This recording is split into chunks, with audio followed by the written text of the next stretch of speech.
the 12th, a day to celebrate history, community and family here in Northern Ireland. Join me, Arlene Foster. And me, Dougie Beattie, as we bring you live coverage of the July 12th celebrations from the beautiful city of Belfast. And right across the United Kingdom. It's all happening here on GB News, Britain's news channel. Join me, Neil Oliver, every Sunday night at 6 p.m. on GB News. And if an hour is not nearly enough for you, go to gbnews.com for special extended episodes online every Friday at 9 p.m, where we can truly get into the nitty-gritty of what's going on. GB News, Britain's news channel. Are the newspapers getting you down? My wife didn't divorce me that month. Struggling to separate the wheat from the chaff? I know that it's a bit of a circus at the best of times. Well, don't worry, Headliners has got you covered. We'll take the burden of reading the day's news, and if we get depressed, who cares? It's an occupational hazard, frankly. That's Headliners on GB News from 11 p.m. till midnight, and the following morning, 5 till 6 a.m. on GB News, the comedy channel. Nah, just kidding. Britain's news channel. Hi there, I'm Michelle Dewberry, and I'm going to take a second to tell you all about my show, Dubes & Co. We start off with the issues of the day. We then bring in both sides of the argument. We get rid of the disrespect. And then you throw me into the mix. And trust me, I'll tell it exactly how it is. And then, of course, the magic ingredient, you at home. We mix it all together, and what have we got? In my opinion, the best debate show in town. Monday to Friday, 6 till 7 on GB News, Britain's news channel.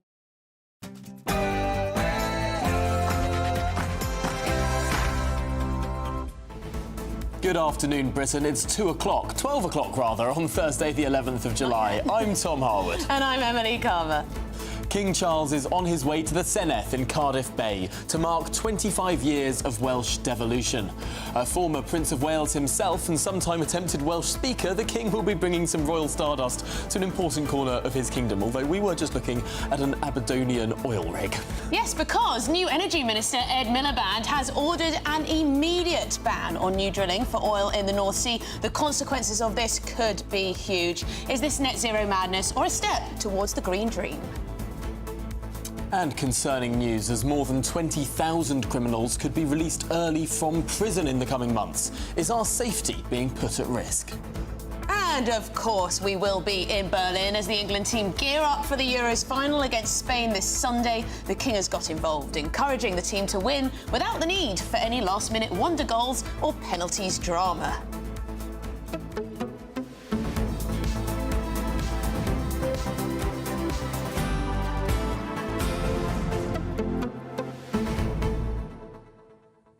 Well, there's a new government and there are already policy changes underway. We learned this week that new licences that were in the middle of application processes from the North Sea have all been blocked now. Not a single new oil nor gas licence will be granted by this government. This is quite extraordinary, actually, and the consequences of this could be huge. There is talk that potentially there could be legal action taken against the government. Some of these companies will have put millions into their bids for these areas to drill. And then you've got, of course, the pressure, essentially, on our own energy security. This could be massive. Yes, it was in the manifesto. It was in the manifesto. You said early, page 52. Was enough made of this? This could have huge repercussions. Is this net zero madness in your mind, Tom? Well, it's interesting. It was page 52, right there in black and white. We will not issue new licences to explore new fields. They'll only accelerate the worsening climate crisis. In addition, will not grant new coal licences and ban fracking for good. The great irony, of course, of all of this is that while we won't be producing any of this energy, any of these new licences producing energy in the UK, the government will be importing this from overseas. Of course, the United States of America, under both Democrat and Republican presidencies, has been fracking, and they've got lots of natural gas to export, and guess who's buying it? We are. And hang on, wasn't it also a Labour policy to raise windfall taxes? Yes. On oil in the North Sea? There's going to be less taxes to get, is there not? Well, yes, it stands to reason. If you block this new development, you also lessen your tax receipts. I mean, there might be a hole in the budget because the OBR will have projected new fields with new income. It'll be interesting to see how much this costs the taxpayer. And how many jobs will this cost? Let us know your thoughts. GBNews.com/your say. Lots of you have been in touch already. We'll read them out very shortly. But first, your headlines with Tamsin.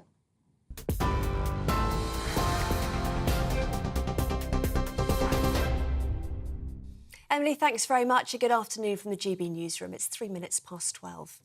A vigil has taken place with the 3 women murdered in a Hertfordshire crossbow attack. The rector of Bushey led a service at St James's Church to support the local community. The victims, who were the wife and 2 daughters of BBC racing commentator John Hunt, were attacked at their home in Bushey. Carol Hunt was 61, while Hannah and Louise were 28 and 25. A major police manhunt for 26-year-old suspect Carl Clifford ended when he was found injured near a cemetery in North London. He was discovered with injuries in Lavender Hill Cemetery in Enfield and taken to hospital. Some breaking news for you now, and the spire of the Gothic cathedral of the French city of Rouen in Normandy has caught fire. Well, we've just received these pictures which show a dark plume of smoke rising from the spire. This scene, of course, reminiscent of the devastating fire at Notre Dame Cathedral in Paris in 2019. Well, a local state official in Rouen says the cathedral has been evacuated and emergency services are now at the scene, and a security cordon is in place around the building. The cathedral, regarded as one of France's finest, and was painted several times by Impressionist artist Claude Monet in the 19th century. That news just into us here. Manager Gareth Southgate says his team are ready to make history after reaching the final of Euro 2024. A stunning stoppage-time goal from substitute Ollie Watkins secured a 2-1 victory over the Netherlands in dramatic fashion. The 3 Lions will now face Spain on Sunday with the hope of being crowned European champions. The only reason I did the job when I took it on was to try and bring success to England as a nation and to try and improve English football, and to be able to take the team to a first final overseas. I'm immensely proud of that. But now, of course, we've come here to win. We play the team who've been the best team in the tournament, and we have a day less to prepare, so it's a huge task. But we're still here and we're fighting. Well, these England fans in Germany have been reacting to the victory, telling us they think it's coming home. It's coming home. Definitely coming home. 100% coming home. We win. We win. We win, whatever. Yes, we did. What he said. Yeah. We've already got rooms in Berlin, so we're going. We've been to every game. Unbelievable, mate, honestly. Unbelievable. It's coming home. It's coming home. Yes! Well, we can take you to Wales now, I believe, where we're going to hear from the King that you've seen of great the Welsh change, Parliament. Profound sorrow and tremendous achievement. Through it all, my respect and affection for the people of this ancient land have deepened with every passing year. It's a privilege to share your love for this very special nation. It has given me great pleasure to see my son's relationship with this special land continue, including returning only this week to Anglesey and its Mourne, a place which I know means so much to him. So it is with countless special memories and particular pride that I am able to join you as we reflect upon the last quarter century of the history we have shared, and which you, in your work in this Senedd, have the great responsibility of making. In 1999, when the National Assembly for Wales was established, we could not know what lay ahead, but we trusted that the common desire for the welfare of the people of Wales would be the surest guide for those who would create, shape, and develop this new national institution. Looking back at the distance travelled since then, I hope you can feel a real sense of pride in the respect that has been earned and in the contribution that has been made to the lives of so many. Welsh minds have indeed been directed to Welsh matters, and the distinct voice of Wales is heard with clarity and purpose. We look back at the journey so far, and we look forward to the journey yet to come. Now, of course, a Parliament would not be worthy of the name were there not differences of opinion. But it is a tribute to that spirit of community, so evident to all who love Wales, as we do, that this has been managed with an inclusivity which the very shape of this chamber symbolises, and with a respectful recognition that there are many different ways to love and serve one's country. And what a country you have to serve. What a unique mosaic of places, landscapes and cultures is entrusted to your care. O Vaughan i Vanwy. From Anglesey to Monmouth. Argyby to Cardiff Bay, with all the myriad of communities in between, urban and rural, in all their complex diversity. If I may say so, it is wonderful to see that the Senedd uses the Welsh language so often, not just as a symbolic act, but as its foundation. The greatest honour is its use. 25 years, the Senedd has become more than a symbol. It has become essential to the life of Wales. And as we look back over the last quarter century and the long journey of our history, I offer you my heartfelt congratulations, llongyfarchiadau mawr, on all you have achieved. We now look forward to the tasks that we face in the next quarter century, not least the challenge we all share as inhabitants of this threatened planet, a challenge which I know you are seeking to meet with energy and determination. A great milestone has been reached. There are many more ahead, but you do not travel alone. The strength, resilience, and aspiration of the Welsh people will help to sustain you. You take with you the goodwill and support of all who have the interests of Wales at heart. They will be equal to any task. And with those interests in mind, I pray that in the years to come, you will achieve even more, overcome even more challenges, and find even more causes for celebration. Diolch o galon.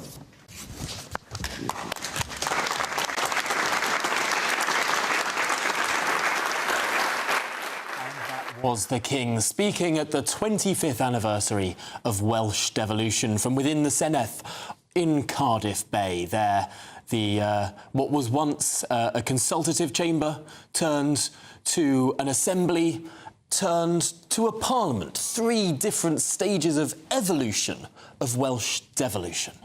Yes, and I think it's fair to say we were just talking, you couldn't hear us, but we were just talking about the chamber itself.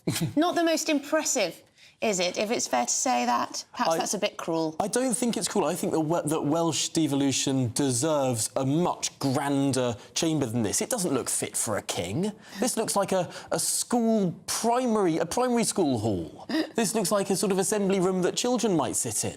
I mean, if you look at some of the great councils of this land, look at Liverpool City Council and the grandeur and the splendour of that building. This is nothing in comparison.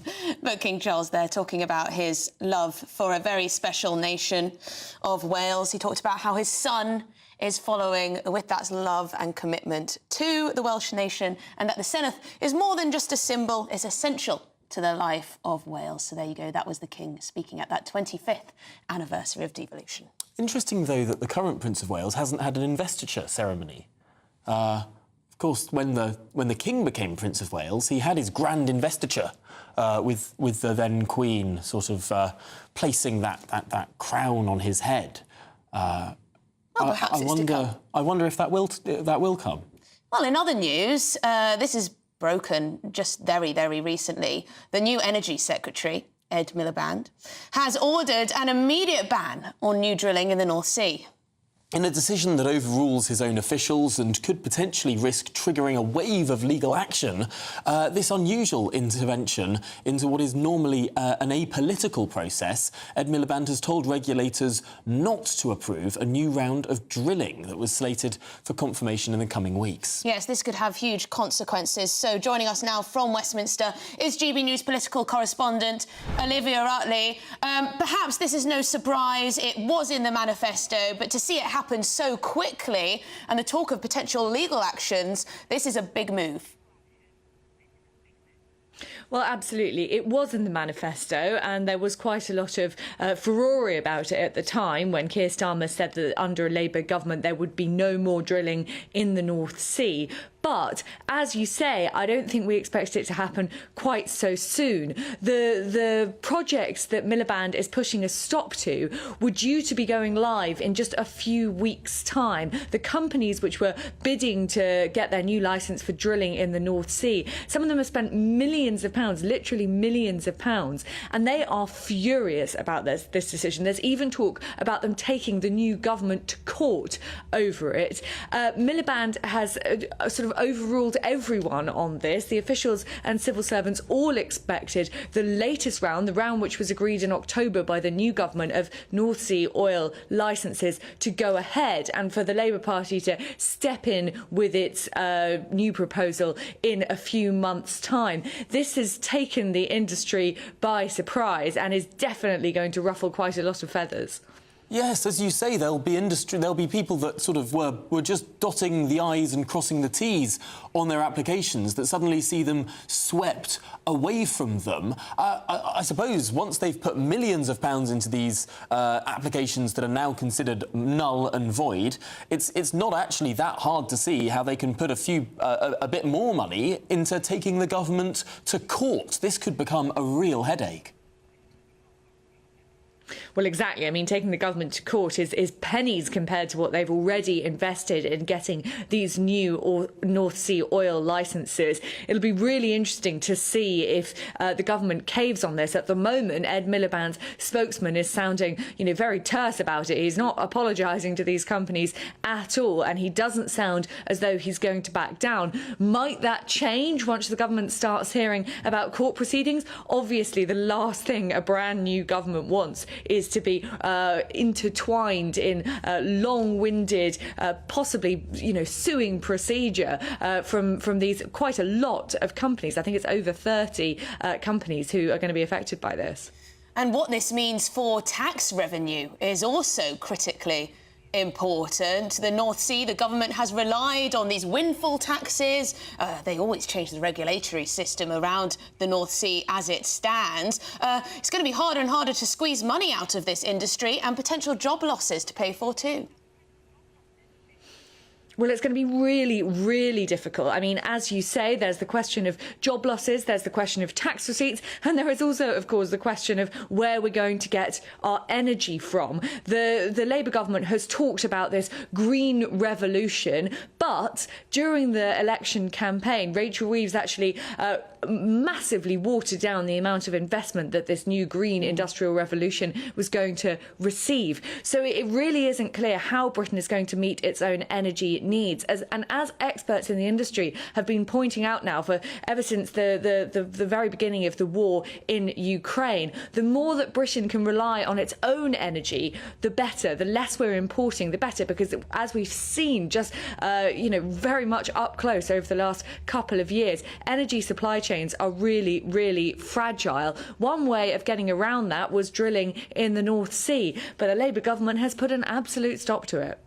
And of course, oil isn't just needed for energy, is it? It's needed for the production of many goods. Thank you very much, Olivia Rutley, our political correspondent. My favourite fact of that is that plastic dinosaurs, little plastic dinosaurs that... I had plastic dinosaurs as children, you know, made out of real dinosaurs. Because oil makes plastic, and these are fossil fuels. Little plastic dinosaurs are made of real dinosaur. Oh, you know, all of our viewers and listeners, tune in for this gold, shall we speak with the director of Net Zero Watch, Andrew Mumford? Andrew, thank you very much indeed. Thank you. The consequences of this decision by Ed Miliband. Well, I think you've touched on most of the major points already. This policy has, as far as I can see, no redeeming features whatsoever. I think it's going to increase carbon emissions because we're going to be shipping all this oil in from far away. It's going to reduce tax revenues, not just from the oil companies themselves, but all the people who the oil companies employ and in the service industries that help the industry. They're going to be chucked on the scrap heap, so they're not going to be paying taxes either. I think quite an interesting aspect of this is that all those people whose jobs are now threatened will be talking to their trade unions and saying, "Oi, guys, you know, why have you been supporting the Labour Party who are trying to put us out of a job?" I think we could well see a rift between some of the major trade unions and the Labour Party. I think that's going to be quite an interesting one to watch. So, yeah, it's all going to be very unpleasant. I think Mr. Miliband is a fanatic. I think he's living in a fantasy world that he thinks we can somehow do without fossil fuels. This is just, you know, even the official view of the Climate Change Committee is that we're still going to be burning lots and lots of gas and lots of oil in 2050 when we're meant to have hit net zero. So the idea that we can do without it, as you quite rightly say, we not just for energy, but also for petrochemicals, for pharmaceuticals and everything else. I mean, the bitumen that makes our roads comes from fossil fuels as well. We can't do without these things. So and yet, pretending Andrew, that we can do without it is madness. And yet this was in the manifesto. This was voted for that in a campaign that won a huge number of parliamentary seats. And what the Labour Party might say in response is that it's much easier to turn off an import stream of energy when they want to wind down the amount of fossil fuels we're using. It's much easier to say, you know what, we'll just stop importing them than we'll shut down an industry that is already pumping them here at home. Perhaps this is future-proofing some of those big battles that will come if we are to get to net zero by 2050. Yeah, but it's completely putting the cart before the horse. You need to have that alternative to fossil fuels up there and running before you can think about switching anything off, whether it's an import stream or a domestic stream. We don't have any way of balancing the electricity grid without gas-fired power stations. And until we have that, we can't even start thinking about switching it off. The whole net zero policy is a fantasy because we haven't answered these very, very important questions before going ahead with the policy. And it's going to get us into trouble. I don't think we're going to get to the end of Labour's term of office without this becoming a serious issue, a threat to the whole of the economy, because we cannot carry on in the way we have been. We need serious policy making, not environmental fanaticism. As you say, Andrew, if it were the case that we could meet all of our energy needs already from green power, then absolutely fine. We don't need North Sea oil and gas anymore. But that's not the case. It's almost like, I don't know, moving out of your house before, you know, the bricks have started being laid on your new one. Perhaps that's not the perfect analogy, but it is a bit like that. Yeah, it is absolutely like that. And this is why I say we are being governed by fanatics. And, you know, it's not just Labour. It was the Conservative Party before. We're going ahead in the same insane way as well. And you know, this is good. We are going to run into a brick wall fairly soon. You know, another analogy, if you like. It's going to get serious. And yeah, I'm very worried about it. Well, Andrew, thank you very much for joining us live from... I don't know what I'm talking about. Sorry. Thank you very much for joining us. Really appreciate your time and your thoughts. Thank you very much indeed. Coming up, we're going to be reflecting on last night's match, of course, the win for England, and looking ahead to the next match too. Also, reflecting on what's been going on in NATO. Keir Starmer appears to have made some big promises. Stay with us.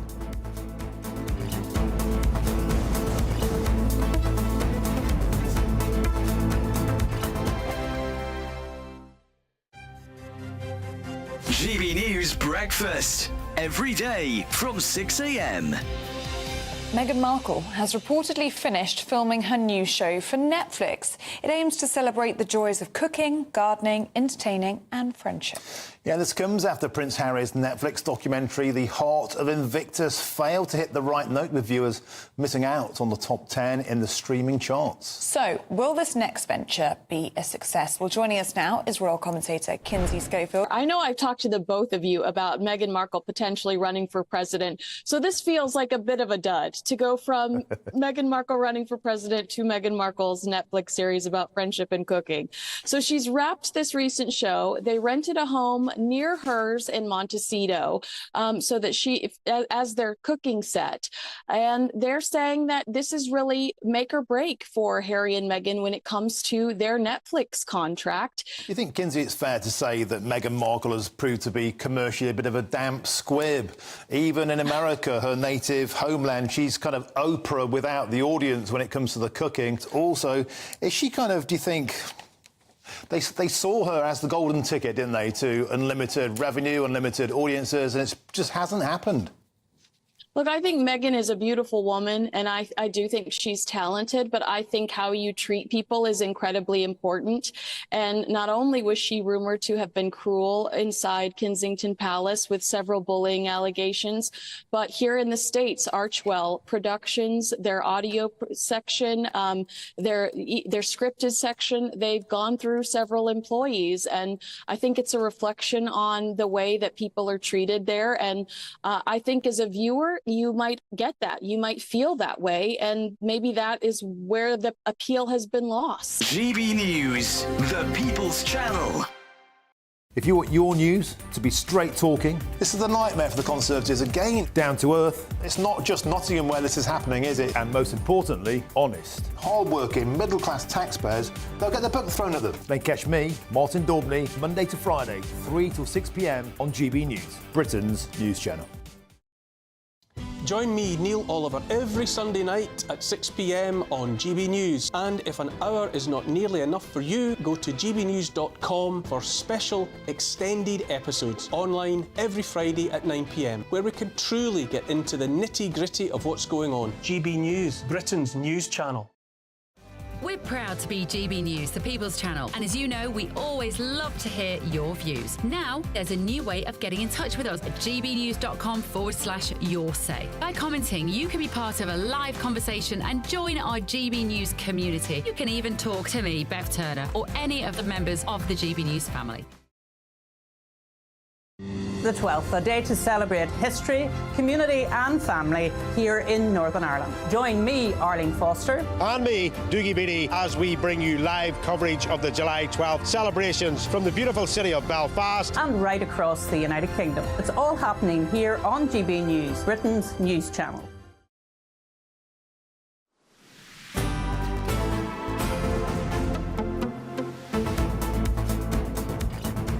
Well, 12:26 is the time, and we're going to head straight to the football. Ollie Watkins fired England into a second successive Euros final as his 90th minute strike secured a dramatic 2-1 win over the Netherlands in Dortmund last night. It was an excellent match, full of excitement. Down to the wire again. Why is it always the 90th minute? I love it. I love it. I think the King is actually wrong on this one, dare I say. I like a bit of, stress. Bit of jeopardy. Get the heartbeat going, a bit of jeopardy, No?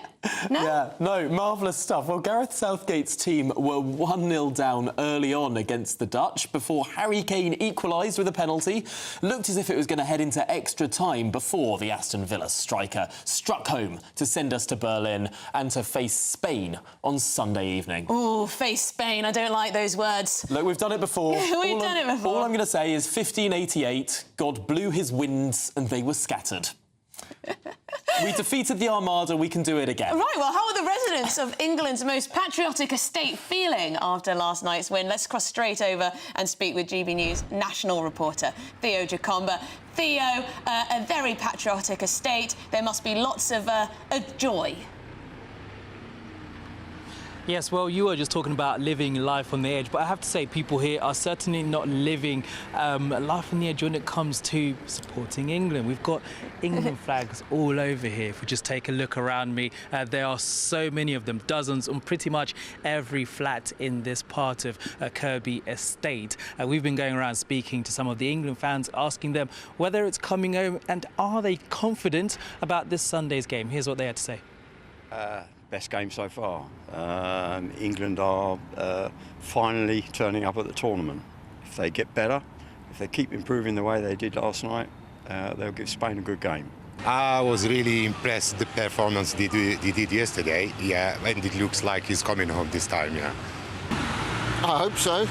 It's crawling home at the moment until last night. But yeah, another performance like the first half, we should do well. Yeah, I do. You just got to have hope, you know. It's a good team, good side, young players. So, yeah. And I'm sure everyone here is going to be watching that game, clearly. People are getting ready for that game on Sunday against Spain. A huge opportunity for England and Gareth Southgate to show that they mean business when it comes to playing a final. In recent years, in other competitions, they've got quite far semi-finals. But this is the real opportunity. Everyone is going to be watching this game. Is it going to be a last-minute winner or is it going to be a comfortable one? But if we look at previous games in the last couple of weeks, it's been quite tight. So I think people will be hoping it's going to be plain sailing, but it is a final, so that's very unlikely. But big game on Sunday, and certainly we'll be looking forward to it. Well, I'm very excited indeed. Thank you so much, Theo Jacomba, for being there on the most patriotic estate in England. Good stuff. I'm inspired to put out a flag, actually. I might put one outside my flat. You should do, although make sure it's not too big, because after it gets beyond a certain size, it breaches planning regulations. Well, I'll get a little small one then. A4 sized. A4 sized. I think they should scrap those regulations. You should be able to have a big flag, surely.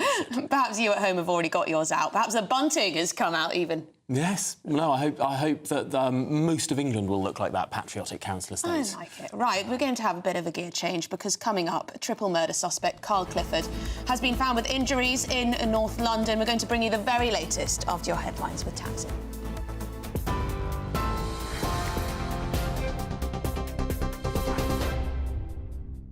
Emily, thank you. Here are the headlines at 12:30.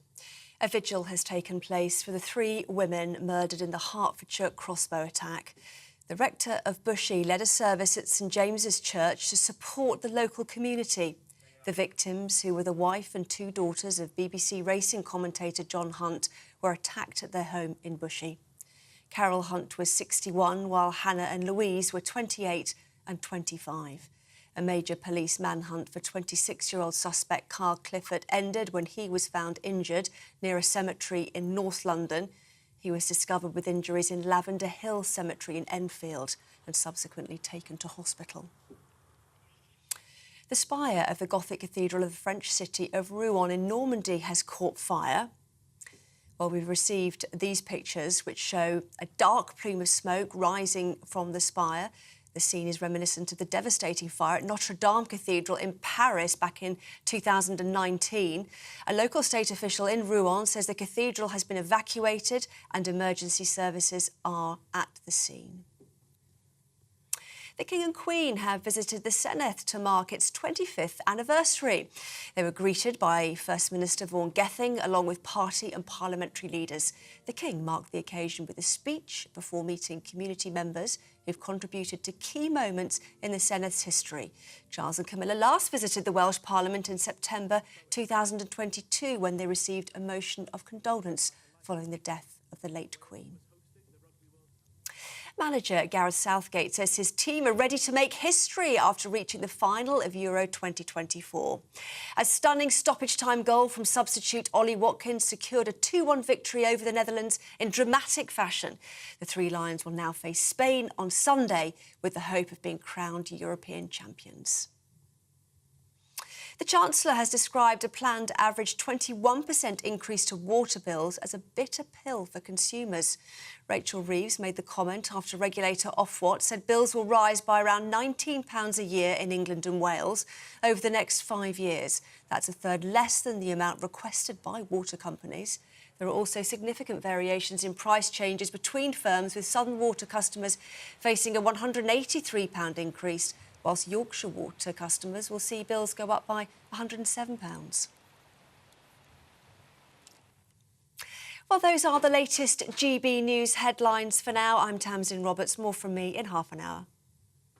For the very latest GB News direct to your smartphone, sign up to News Alerts by scanning the QR code or go to gbnews.com/alerts.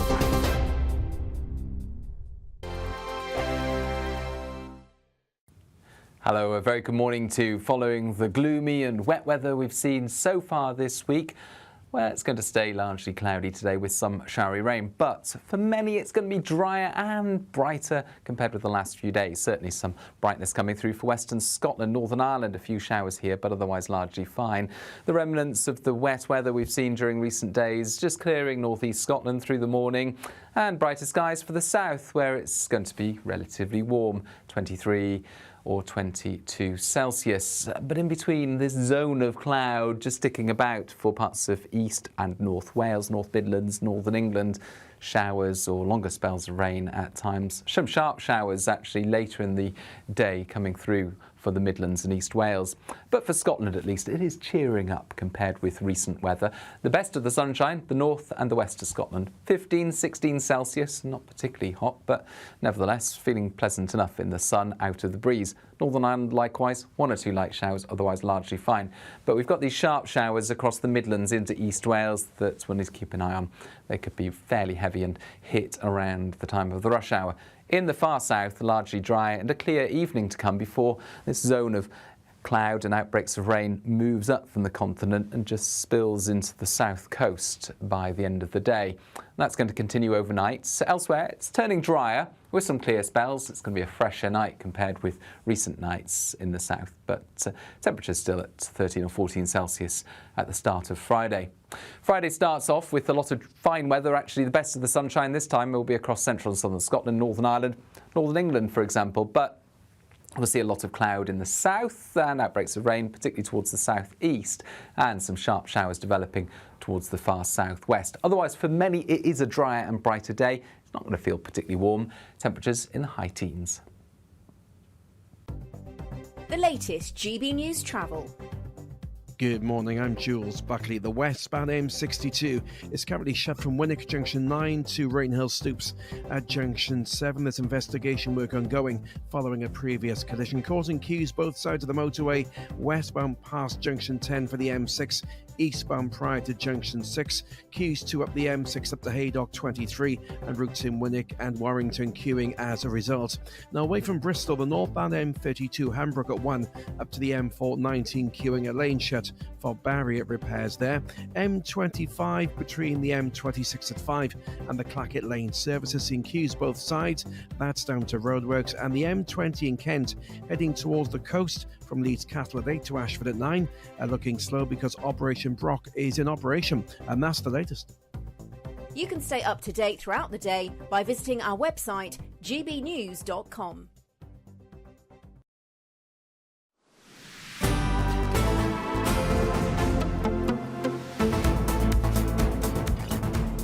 Good afternoon, Britain. 36 minutes past midday. Now, a triple murder suspect remains in hospital after being found in a cemetery following an enormous manhunt. Yes, Carl Clifford was wanted in connection with the crossbow killings of Carol Hunt, the wife of BBC 5 Live racing commentator John Hunt, and 2 of their daughters, Hannah and Louise Hunt. Well, let's cross to Charlie Peters, who is in Bushey in Hertfordshire, where this terrible tragedy took place. Charlie. Good afternoon, Tom. Well, yes, the main suspect in this case, the lone suspect in this case, Carl Clifford, 26, was captured yesterday by armed response units in Enfield. But despite that key section of the police operation launched after the triple murder here on Ashling Close in Hertfordshire on Tuesday evening, there remains a significant and ongoing police operation, both here in Bushey, where we've seen the major crime unit working around this area in the last couple of hours, but also in Enfield in North London, where there are reports that forensics officers are continuing to search a house that they were assessing yesterday in full forensics gear, continuing that operation. While that police operation is maintained, we have seen more tributes being paid here at Ashling Close in Bushey. In the last hour, some honestly quite very emotional friends of the family came to lay flowers and pay their respects, often silently just stood by the police cordon where there is some force on guard as they continue to gather evidence. Around 11 a.m. this morning, a vigil was also heard at a local church where the Reverend David Stevenson, the rector of Bushey, said that the deaths of the three women had brought the community together as one big family. And he went on to say that today is very much about supporting the community, a very well attended service as more people come here to arrive to pay their respects. Now, GB News can also reveal and confirm in the last hour that Kyle Clifford is a former boyfriend of one of the victims, the youngest of the two daughters killed here on Tuesday evening. And we'll get further information from Hertfordshire Police later this afternoon in a planned statement on the ongoing status of their operation to gain more information on the man they have captured yesterday evening in Enfield. Well, Charlie, thank you very much for bringing us up to date on this really, really pressing issue. I'm sure it's struck the chords of many people around the country. Really appreciate your time on this, Charlie. Thank you. Yes, thank you, Charlie. Now, in other news, we did lead the show with this, well, breaking news, really, from the Energy Secretary, now Ed Miliband, who's decided to order, well, no more drilling in the North Sea, no more new licences. Lots of you have been getting in touch. Lizzie doesn't hold back. She says Miliband is an obsessive nutter. Does this guy ever think through what damage he'll do in Scotland and its people? He's in a race to bring us back to the dark ages. Jonathan says our country will be sued by many small British oil companies. They'll have no choice. They'll go bust otherwise. He says the Italian government was successfully sued by a British company called Rockhopper in similar circumstances. The law already exists. Lots of you aren't impressed by this. Anthony says, don't these idiots understand that a third of oil drilled goes into plastics? What are they going to use to cover electric wires? And then look around you. Just about everything, including toy dinosaurs, is made from plastics, oil products, synthetic materials, etc., etc. Why is this never discussed? Well, we're going to discuss it. Yes, it's not just to heat our homes and the like. It's also to make things we rely on day to day. Although Bill, I'm not sure if Bill is being sarcastic here, but he says £1 per litre extra tax be good for net zero.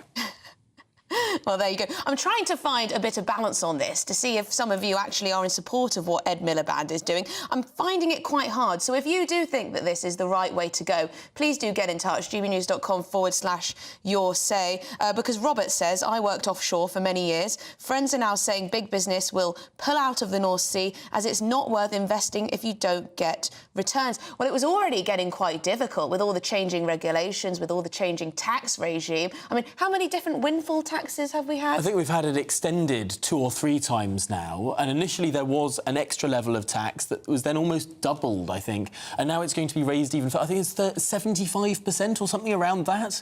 Now, I mean, can you get realistically much higher? And then you get this bizarre argument that it's not economically advantageous. We subsidise the North Sea for the oil and gas. Well, if we subsidise it, why are we taxing it so much? They're using completely pretend meanings of the word subsidy to try and make these arguments. They're not true. The use of the word subsidy is a very interesting one. isn't it? Because it's often used to mean not taxed at a particular level, rather than actually we're subsidising it with loads of taxpayer cash. But then they tax it to 75% and still try and argue it's subsidised. It's bizarre. It's just not real. The thing for me is, as I said before, great if we had all the green infrastructure in place, if we knew we would be energy secure for, generations to come, and that was all fine. Great. We don't need North Sea oil and gas. Yes, there would be job losses, but hopefully those would move to other industries. But it seems like we're doing this all a little bit in a rush. And has Ed Miliband thought it all through? Although, what I will say for Ed Miliband is that also, in the first couple of days of this new government, they ended the ban on onshore wind farms, which was a ludicrous ban that stopped people investing in new energy production.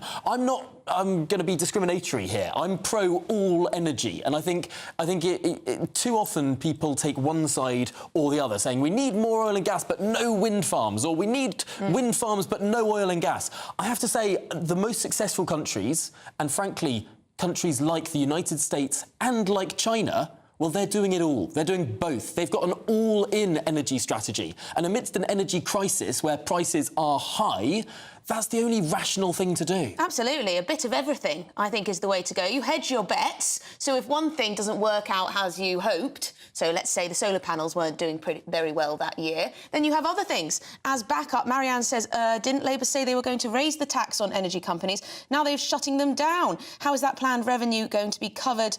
Mind you, think they will have much bigger things to worry about with this decision. Marianne, I'm not sure what bigger things you're talking about. Perhaps energy security, for one. But there you go. Keep them coming in. Absolutely. We really appreciate gbnews.com/your say is the way to get in touch. Yes, but coming up ahead of our special coverage tomorrow, we'll be looking at the origins of the Battle of the Boyne. Tom's excited for this. I love this. These are brilliant. Doogie Beattie is doing a fantastic job. Stick around for it. Don't go anywhere.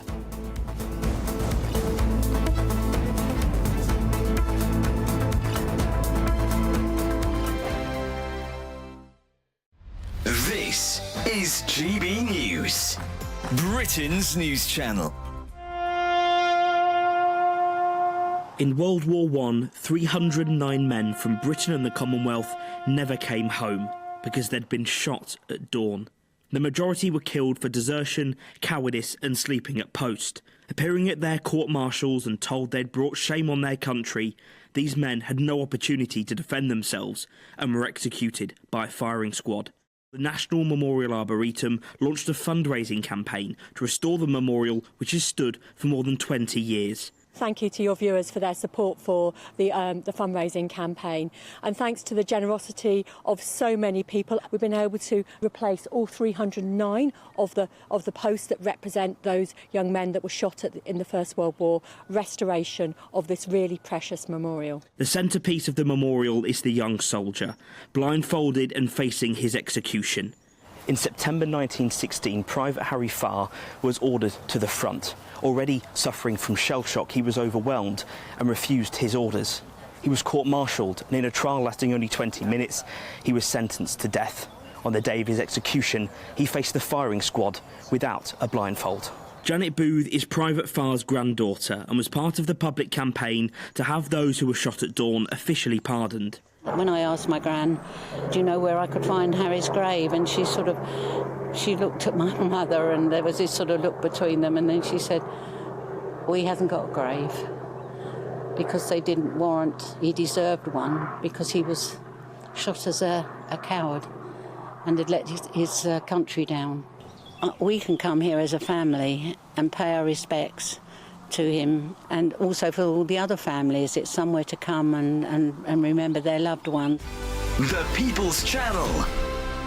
Hi there, I'm Michelle Dewberry, and I'm going to take a second to tell you all about my show, Dubes & Co. We start off with the issues of the day. We then bring in both sides of the argument. We get rid of the disrespect, and then you throw me into the mix. And trust me, I'll tell it exactly how it is. And then, of course, the magic ingredient, you at home. We mix it all together, and what have we got? In my opinion, the best debate show in town. Monday to Friday, 6 till 7 on GB News, Britain's news channel. Farage Nigel Paul, Reform UK. 21,225. Believe me, folks, this is just the first step of something that is going to stun all of you. This Monday at 7 p.m, GB News welcomes the return of Nigel Farage, MP, only on GB News, Britain's news channel.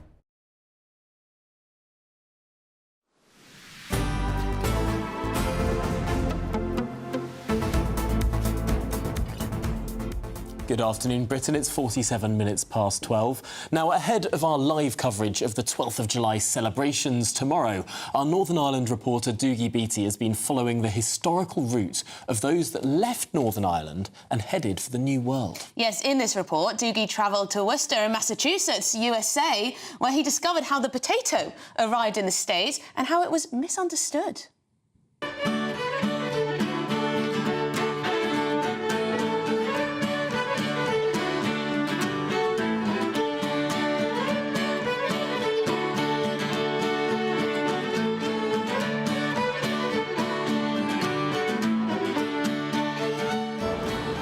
Worcester lies about 40 miles west of Boston.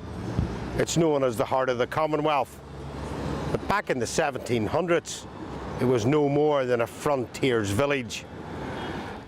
So you would have to travel from Boston down the Indian Path, which is, Indian Paths were only about this wide. They were only a foot wide. They weren't very large. You would be single file. Horseback, you would be single file. There was not enough room for a stagecoach. The unannounced arrival of the Scots-Irish was scorned upon by the establishment, and as a result, they were split into 3 groups. Among those in the Worcester placement was the Young family.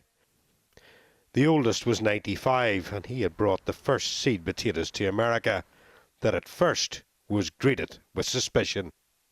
The Governor Shute was his name. He got really upset because he saw all these people arriving in Boston and he didn't know what to do. So he decided he was going to divide them into 3 groups and send them to 3 different places to reinforce populations because of the Indian attacks. So he sent 200 people to Maine, 200 people to Londonderry, New Hampshire, and 200 people to Worcester. When they get here in Worcester, the people that were already here, about 200 of them, and they were upset because they didn't like these people because they were different and they had different clothing, they spoke different, but they had gifts of the potato and the spinning wheel, and the Congregationalists were also afraid of that potato and they threw it away. So it took a couple of seasons before they realized that they could eat the potato. They were trying to eat the tubers and the leaves, which didn't work out right. You know, that's not good. Poisonous. So eventually they figured out how to eat the potato, and it became a very sustainable fruit or vegetable in New England, and a lot of potato farms are in Maine. The hostilities towards the families in Worcester would see them being forced to move on, and they would rejoin their countrymen further north. The people in Worcester tried to drive the Scots out of here. Get out of my town. It was pretty much, they burned their church down, and they did whatever they could to drive them away, and a lot of them founded Pelham and Rutland and Colebrook Springs to the west of us, and that's where the potato farms are in Massachusetts.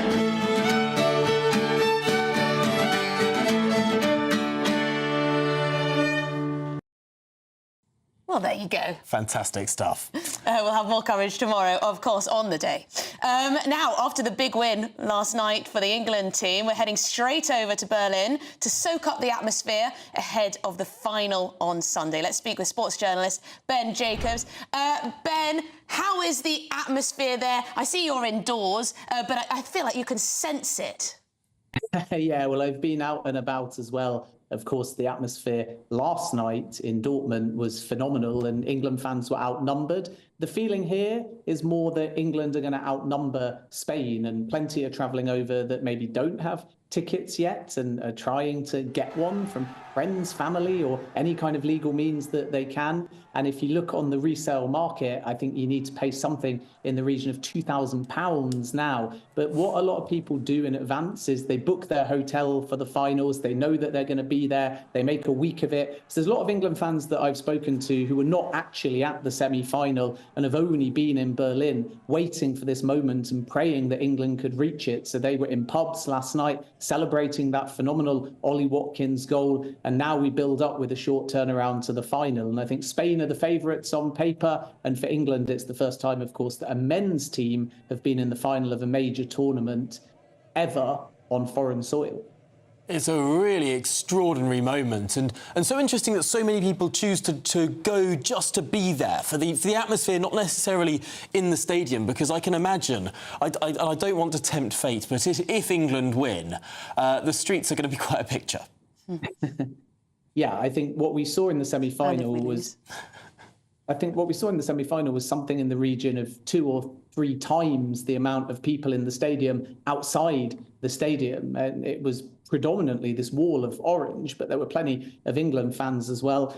And what we're going to see is a very pleasant and diverse and exuberant atmosphere. And it's a big story for both sides. You know, Spain, from their perspective, were not one of the favourites coming into the tournament. They're a young, exciting side. England are kind of getting better with every game, but there's still those frailties there. And we're trying to obviously win a men's major tournament for the first time since 1966. So the plot lines are felt very acutely by both sets of supporters. And there was pessimism from both sets of supporters when the tournament first started. And now there's optimism and there's joy. And before a ball is kicked, it's a very pleasant and friendly atmosphere with a good allocation of fans from both sides. Yes, and the Kings intervened to tell the team not to leave it to the penalties. You can't cope. The nation's stress levels can't cope. Thank you very much indeed, Ben Jacobs, for that, as sports journalist, of course.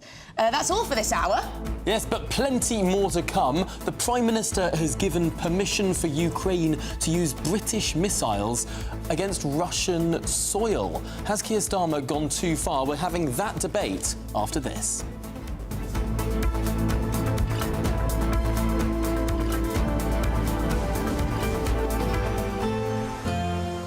A brighter outlook with Box Solar, sponsors of weather on GB News. Hello, good morning. Welcome to your latest GB News weather update brought to you from the Met Office. It is going to be a drier day for many of us, but there is a risk of showers, particularly in central areas. We've still got low pressure not too far away from the UK, centred up to the north and east. We've still got the remnants of some rain from yesterday, but higher pressure is building in from the west. So that means for parts of Northern Ireland, much of northwest Scotland, actually it's going to be a much drier day today compared to yesterday, but we've got a northerly wind, so it's still a fairly cool feel. Also quite a lot of sunshine through much of the day across the south coast, but in between those areas, staying quite cloudy through the day with some drizzly rain on and off. And here temperatures will be suppressed, but in the south and the best of sunshine, we could see 24 degrees later on this afternoon. So pretty warm in any sunshine, but still that northerly wind through this evening. So a fairly warm and fine end to the day across southern areas, some sunshine, but I think for much of Wales into the Midlands and northern England, it's going to stay cloudy through this evening with that drizzly rain. Northern Ireland seeing a fine end to the day.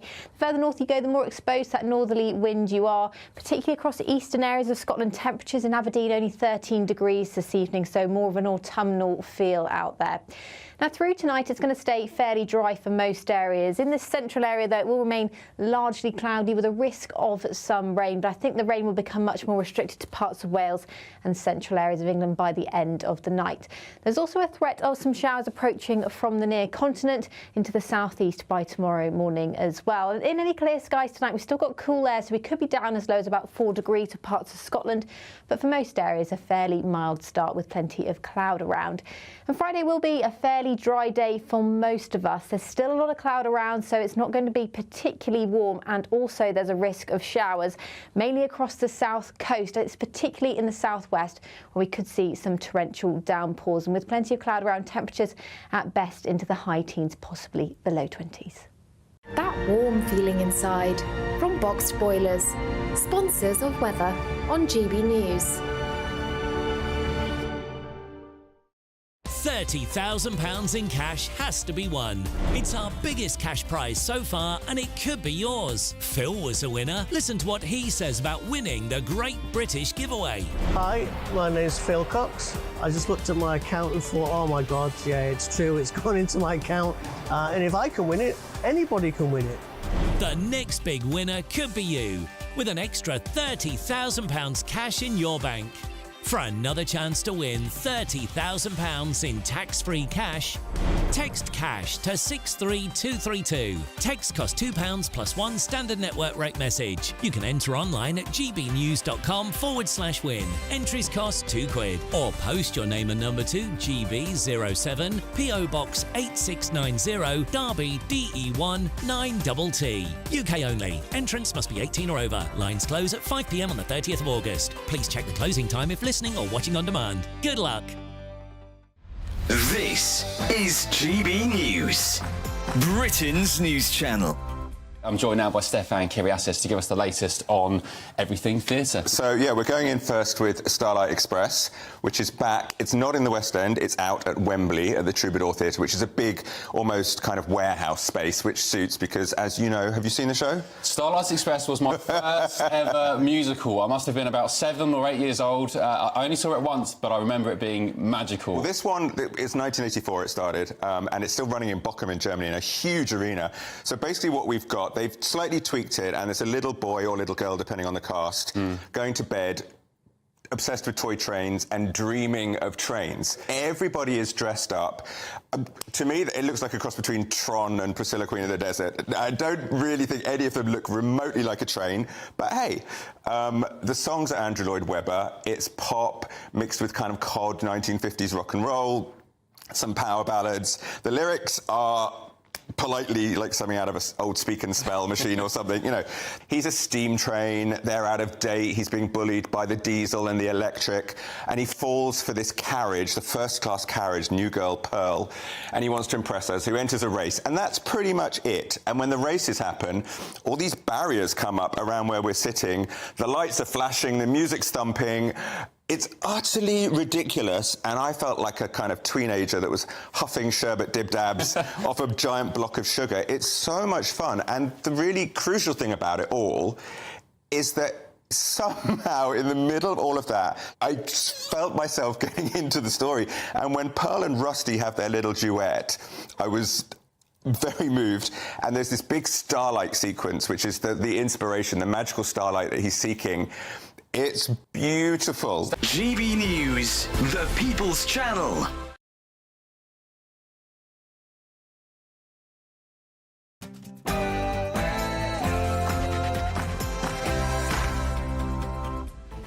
Good afternoon, Britain. It's 1 o'clock on Thursday, the 11th of July. I'm Emily Carver. And I'm Tom Harwood. Now, tens of thousands of criminals could be released early from prisons in the coming months as Labour calls on businesses to hire ex-prisoners to cut reoffending. Is our safety being put at risk? Water joke. Britain's sewage scandal continues, with regulator Ofwat saying water bills could go up by nearly 20 quid a year. Should we be paying any more for substandard water? And we'll be in Berlin as the England team gear up for the Euro finals against Spain this Sunday. The King has got involved, encouraging the team to win without the need for any last-minute wonder goals or penalties drama.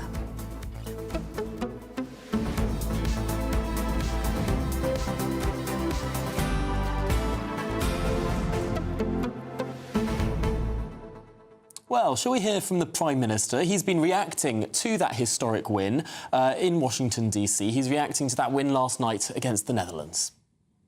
It was fantastic. I managed to pop out from one of my sessions for just 5 minutes, which is when I saw Harry Kane get the first goal. I missed the second one, but it's brilliant. So on we go now. Great chance. I've always said this team, we're going to go all the way. So I'm really, really pleased, and just good luck for Sunday. Now, we spotted that last year you said that if the Lionesses won the World Cup, there should be an extra bank holiday.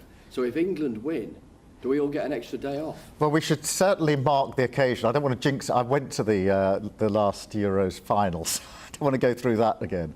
So don't want to jinx anything. We must mark it in some way, but the most important thing is getting it over the line on Sunday. Spoken like a true politician there, eh? So he doesn't want to jinx it with the men's, but he's happy to jinx it with the women's. Sexism! Well, we're getting to far more of that and the rest of the show, indeed, after your headlines with Tamsin.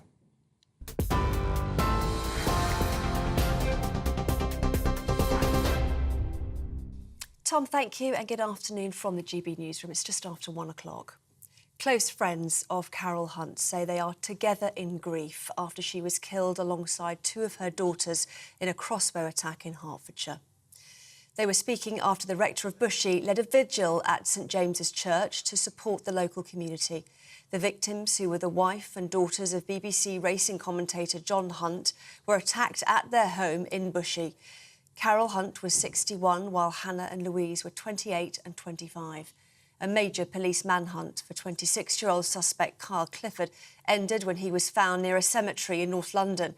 Clifford was discovered with injuries in Lavender Hill Cemetery in Enfield and taken to hospital. Well, as we've just been hearing, the Prime Minister has hinted he could introduce a new bank holiday in England if England win in the final of Euro 2024. A stunning stoppage-time goal from substitute Ollie Watkins secured a 2-1 victory over the Netherlands in dramatic fashion last night. The Three Lions will now face Spain on Sunday with the hope of being crowned European champions. It was fantastic.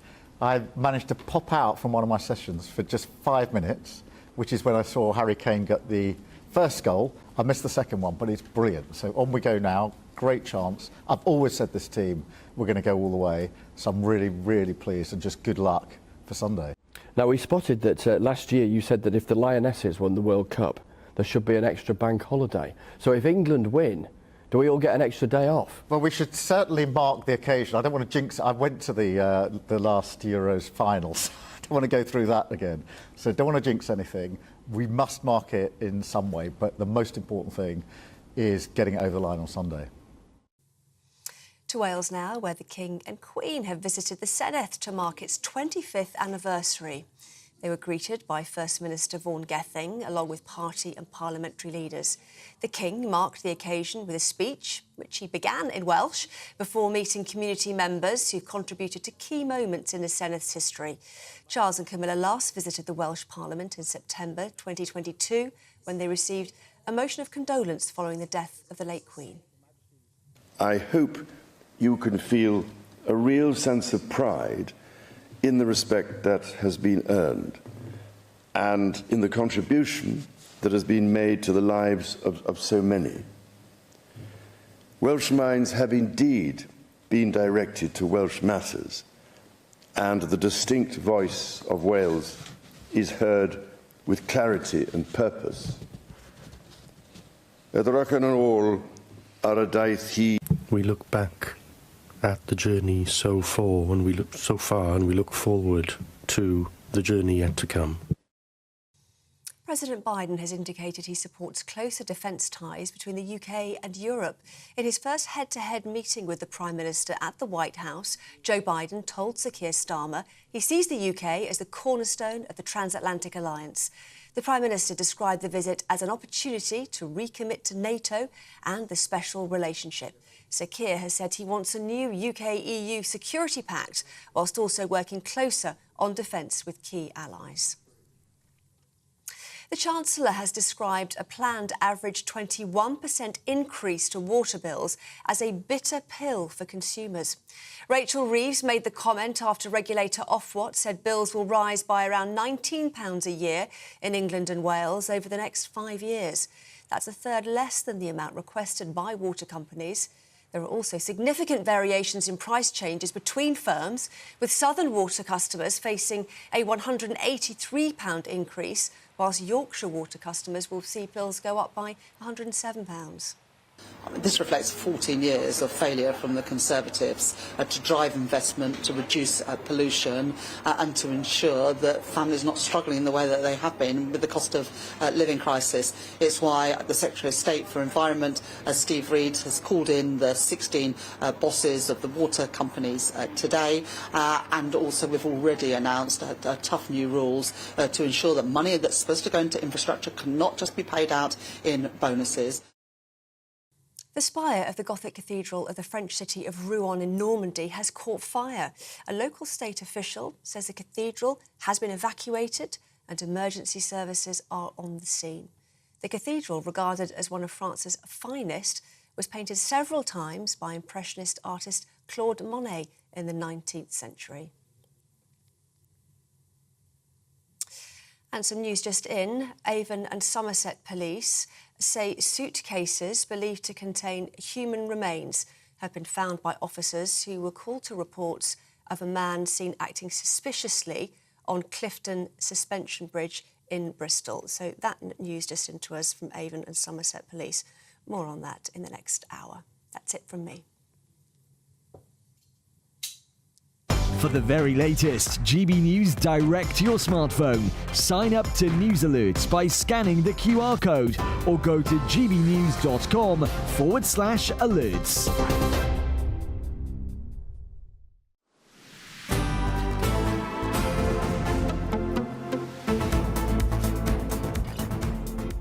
Good afternoon, Britain. It's 7 minutes past 1. Now, Prime Minister Sir Keir Starmer has said that the prison capacity crisis is much worse than he feared. Yes, this as his government prepares to release tens of thousands of inmates early in a bid to prevent jails becoming full. Well, he's expected to authorise emergency measures this week, which could see criminals automatically freed after serving just 40% of their sentence. So how worried should we be here? Here to discuss all of this is GB News political correspondent Olivia Hartley. Olivia, we knew that our prisons were, at quite a high capacity at the moment, but releasing prisoners early, this is a difficult one for the Prime Minister. Yeah, I mean, we did know that the prison sector was in a dire state. And actually, from last October, Alex Chalk, the former Conservatives Justice Secretary, was releasing prisoners early on a sort of ad hoc basis. The difference between that and what Keir Starmer is proposing is whereas the Conservative government that came before wanted to keep prisoners in for as much of their sentence as possible, but had to release them here and there because of massive overcrowding issues, Keir Starmer is actually working towards a new model where prisoners do serve shorter sentences. And he is also talking about potentially ruling out those very short sentences altogether. So there would be no more times when people spend, weeks or just a couple of months in prison. There is some evidence that that might be a good step forward in that the reoffending rates for prisoners who've gone into prison for just a few months is quite high. They do tend to get on a sort of reoffending cycle. But of course, the worry for members of the public is that if prisoners are released within just after 40% of their sentences, you could have potentially violent offenders reoffending on the streets again quite soon, really. There have been questions to Shabana Mahmood, the new Justice Secretary, over whether the 40% rule would include violent prisoners, and she hasn't been able to rule out that violent prisoners might be released early. So that could potentially be a big worry. And of course, it would be a huge headache for this new government if after making a song and dance of releasing prisoners after just 40% of their sentence, a violent offender does reoffend. That would mean the first bad headlines for this new government since the election.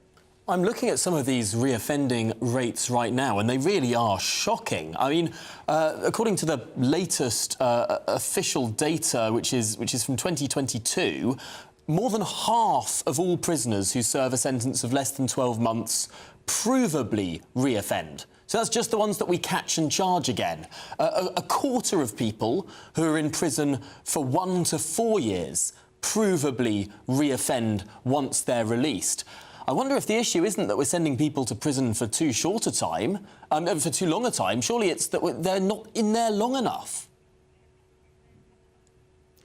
Well, that is the argument which plenty of Conservative backbenchers have made. Interestingly, though, actually, the approach that this Labour government is taking isn't very different to the Conservative Justice Secretaries who came before, who tended to be sort of slightly more on the left of the Conservative Party, like David Gauke or Alex Chalk. But the difference is that this time, the Labour government, it all seems to be united in a sort of bid to get prisoners released early. And, of course, James Timpson, the head of Timpson's Key tree-cutting company has now been appointed as prison minister, and he has done plenty of pretty controversial interviews where he sort of argues that far too many people are in prison at all, far fewer people should be receiving custodial sentences. I mean, this is not the sort of language which was used on the election campaign. In fact, during the election campaign, both parties, as is sort of tradition, were very keen to show that they were tough on law and order. So is this perhaps the beginning of a U-turn from the new Labour government? Thank you very much indeed, Olivia Utley, GBNews political correspondent. Tom, I don't know about you, but this sounds very much like going soft on crime. Very risky business. If, as Olivia suggests, could happen, might happen, if one of these offenders goes on to reoffend in a violent manner, then essentially the government can be accused of putting all of us at risk. This is a very risky business. Surely the emphasis should be on what problems are in the prison system as it stands. Why are people reoffending? Not just let them out early. Absolutely, and we could be deporting foreign criminals more. We could be building more prison spaces. Some countries are even renting prison spaces from other countries that have more space in their prisons. Why don't we do that? There are options that we could explore here, but no, we're going to release people early. No, it just seems like we care more about the human rights of those who commit the crimes rather than the rest of us who have to live with the criminals or live with the threat of crime. Anyway. Well, water bills are set to rise by around £20 a year for the next 5 years. That's according to water regulator Ofwat. They say it's to invest in reducing leaks and sewage spills into the rivers. GB News has been asking what you think about this, though, and the potential bill rises. Obviously, I don't like it, I don't want it, I don't want any bills to rise, but I suppose one recognises that if, you know, things change, damage is done, and from what you hear, there's a lot needs doing to water pipes and lakes and so forth, so they need cleaning up. Well, we pay all this money for the water bills, don't we? But they're not doing anything with the sewage. I mean, the rivers are getting contaminated, aren't they, through the sewage, and I just think it's bad, really. Well, I think water companies have got very bad press at the moment, so obviously everybody's prioritising this, and I don't want any bills to go up, but I suppose if it's going to make our water systems better and cleaner, then that's one of the ways I'd like it to go. Other than that, it's another bill, and I've got enough of those, so that's about it, really. Well, potentially not people particularly happy about facing bill rises. Surprise, surprise. But joining us now is the Chief Executive of River Action, James Wallace. James, I suppose if we want cleaner water, we're going to have to pay for it. Good afternoon. Thanks for having me on again. Nice to see you both. Well, yes, there is absolutely some truth in the fact that we don't value water enough, and it has been undervalued and underpriced for a very long time. However, it's a very tough job for the new government and for the water industry to sell the idea of, for us, bill payers to pay more. I'm a customer of Thames Water. My bill might go up a huge amount. Now, I'm very lucky to be able to afford that, but what about all those vulnerable people in society who can't or who use less water? So it's really important that the government, Ofwat in this case, ensures that any bill increases are matched by investment from shareholders, and that our bill increases are for paying for the future. In other words, expanding capacity to cope with extra rainfall from climate change or growing population, and that you and I and other bill payers do not have to clear up the mess of the past. That would be an outrage. Do you think Ofwat needs a big shake-up here? Is it their fault, this regulator's fault, that we're in this position where we have so many sewage spills, thousands of sewage spills per year? We have rivers that are contaminated, we have sea that's contaminated and the like. Is this all down to this regulator, and what needs to be done to change it? Well, there's two regulators. There's the financial regulator, Ofwat, and the environmental regulator, the Environment Agency. And absolutely, yes, we need a root and branch reform. However, it's the government above them that direct their performance and what they do. So we've had many years of austerity and cutting red tape and budgets for regulators. That money needs to come back, and the new government must commit to that to make sure, for example, the Environment Agency can actually afford to monitor independently pollution and to enforce the law. And when it comes to organisations like Thames Water that look like they're on the cusp of financial collapse, we've heard today that they might be put into special administration. But what does that actually mean? The regulator needs to be able to hold them to account and to make sure that when they refinance them and restructure them, that we bill payers and the general public are protected, and the environment too, not just the interests of shareholders. Isn't the truth, though, that it's not been the interests of shareholders that have been protected for the last 20 or so years? It's been the interests of bill payers. The bills have been kept low. Investment actually has been higher than what it was when the whole system was nationalised. But there could have been more investment if the regulator wasn't telling these companies to keep bills as low as possible. The fact of the matter might just be that there's no easy answer here. That it's not greedy executives, but it is actually you and me paying too little for our water. Well, that's a really good point. Very astute, I have to say. I haven't been asked that question today, and good for you for picking up on it. The fact of the matter here is that it's been a political decision to maintain cheap water bills, and that was a choice made over the past 10, 15 years, maybe beyond that. So it's given us unrealistic expectations, and it's not the bill payer's fault. We pay bills that we're asked to pay, so none of us have been, none of us consumers, if you like, have been pushing for that. It's more that it was a decision to keep unrealistically cheap water bills. Those do need to increase, but I tell you what, well, first of all, the government, the new government and the water companies need to re-earn the trust of consumers so that they can then be asked to pay for more, and with that assurance I mentioned before, to make sure that they're not the only ones coughing up. It needs to be shareholders too. Well, thank you very much indeed, James Wallace, Chief Executive of River Action. Thank you very much for your time. I mean, it is true that some of these executives are paid enormous amounts, but as you say, water bills are some of our cheapest bills, aren't they? If you look at your outgoings in your household, you'll often find that water is probably at the bottom. And there's been this presumption that the regulator has put on the companies to say, keep bills low rather than invest more. Now, they have been investing historically a reasonable amount, but obviously the infrastructure that we're using in many places is Victorian. It's very old infrastructure.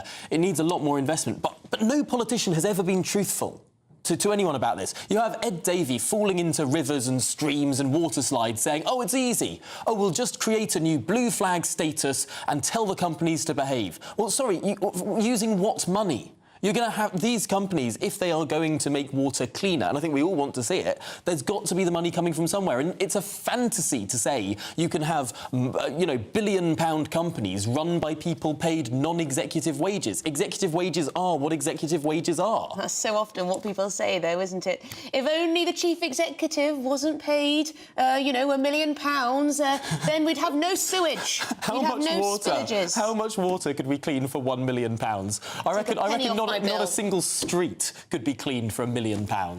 As ever, these issues are very complex. Please do get in touch. I know there's a lot of anger out there with the state of our waters. It really does ruin people's, use of our nature. You go outdoors, you go for a swim, and what do you get? A pile of poo on you. Yeah.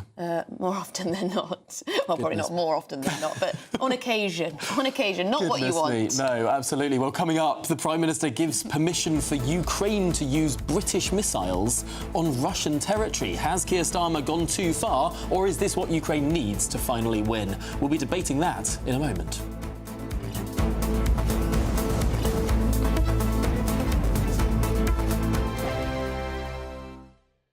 Sunday with Michael Portillo from 11, only on GB News. The Royal Academy's annual exhibition has returned for the 256th time to brighten the summer holidays. It's the world's oldest open submission exhibition. Anyone can enter work to be considered for inclusion. I'm joined now by art critic J.J. Charlesworth for his verdict. What is your verdict?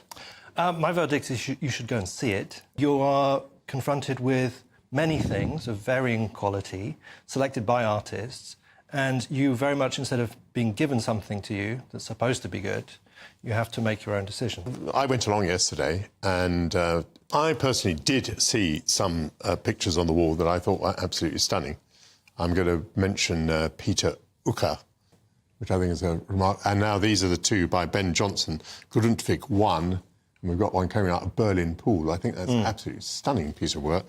And then Claire Douglas should be up. Here we are, Claire Douglas. Yes. Souvenir from the Anthropocene. Yeah. That last one, actually, a very witty painting. A piece like that was really interesting. I think it caught a lot of people's eyes because it had very kind of humorous, slightly bleak take on post-Brexit Britain. It's set in this fictitious world of Brummington, which is a sort of loose satire on Birmingham. I thought it was a bit mean. I think we had maybe Black Lives Matter. We had Boris Johnson. I think our own Jacob Rees-Mogg made his way into the painting. Yeah, so there's definitely a slant, a political slant, on the part of the artist. But even that said, I thought it was an interesting and enjoyable work, even though maybe you don't agree with the artist on what they're trying to say. And I think that actually made for an interesting moment, because you're seeing that people are disagreeing, right? Both through the artwork and in front of artworks. GB News, the People's Channel. In the GB Newsroom, we bring you the news as it happens. With our team of dedicated journalists across the UK, GB News brings you accurate reporting of the day's topical agenda. When the news breaks, wherever and whenever it's happening, we'll be there. This is GB News, the People's Channel, Britain's news channel. The 12th, a day to celebrate history, community and family here in Northern Ireland. Join me, Arlene Foster. And me, Dougie Beattie, as we bring you live coverage of the July 12th celebrations from the beautiful city of Belfast. And right across the United Kingdom. It's all happening here on GB News, Britain's news channel. Join me, Neil Oliver, every Sunday night at 6 p.m. on GB News. And if an hour is not nearly enough for you, go to gbnews.com for special extended episodes online every Friday at 9 p.m, where we can truly get into the nitty-gritty of what's going on. GB News, Britain's news channel.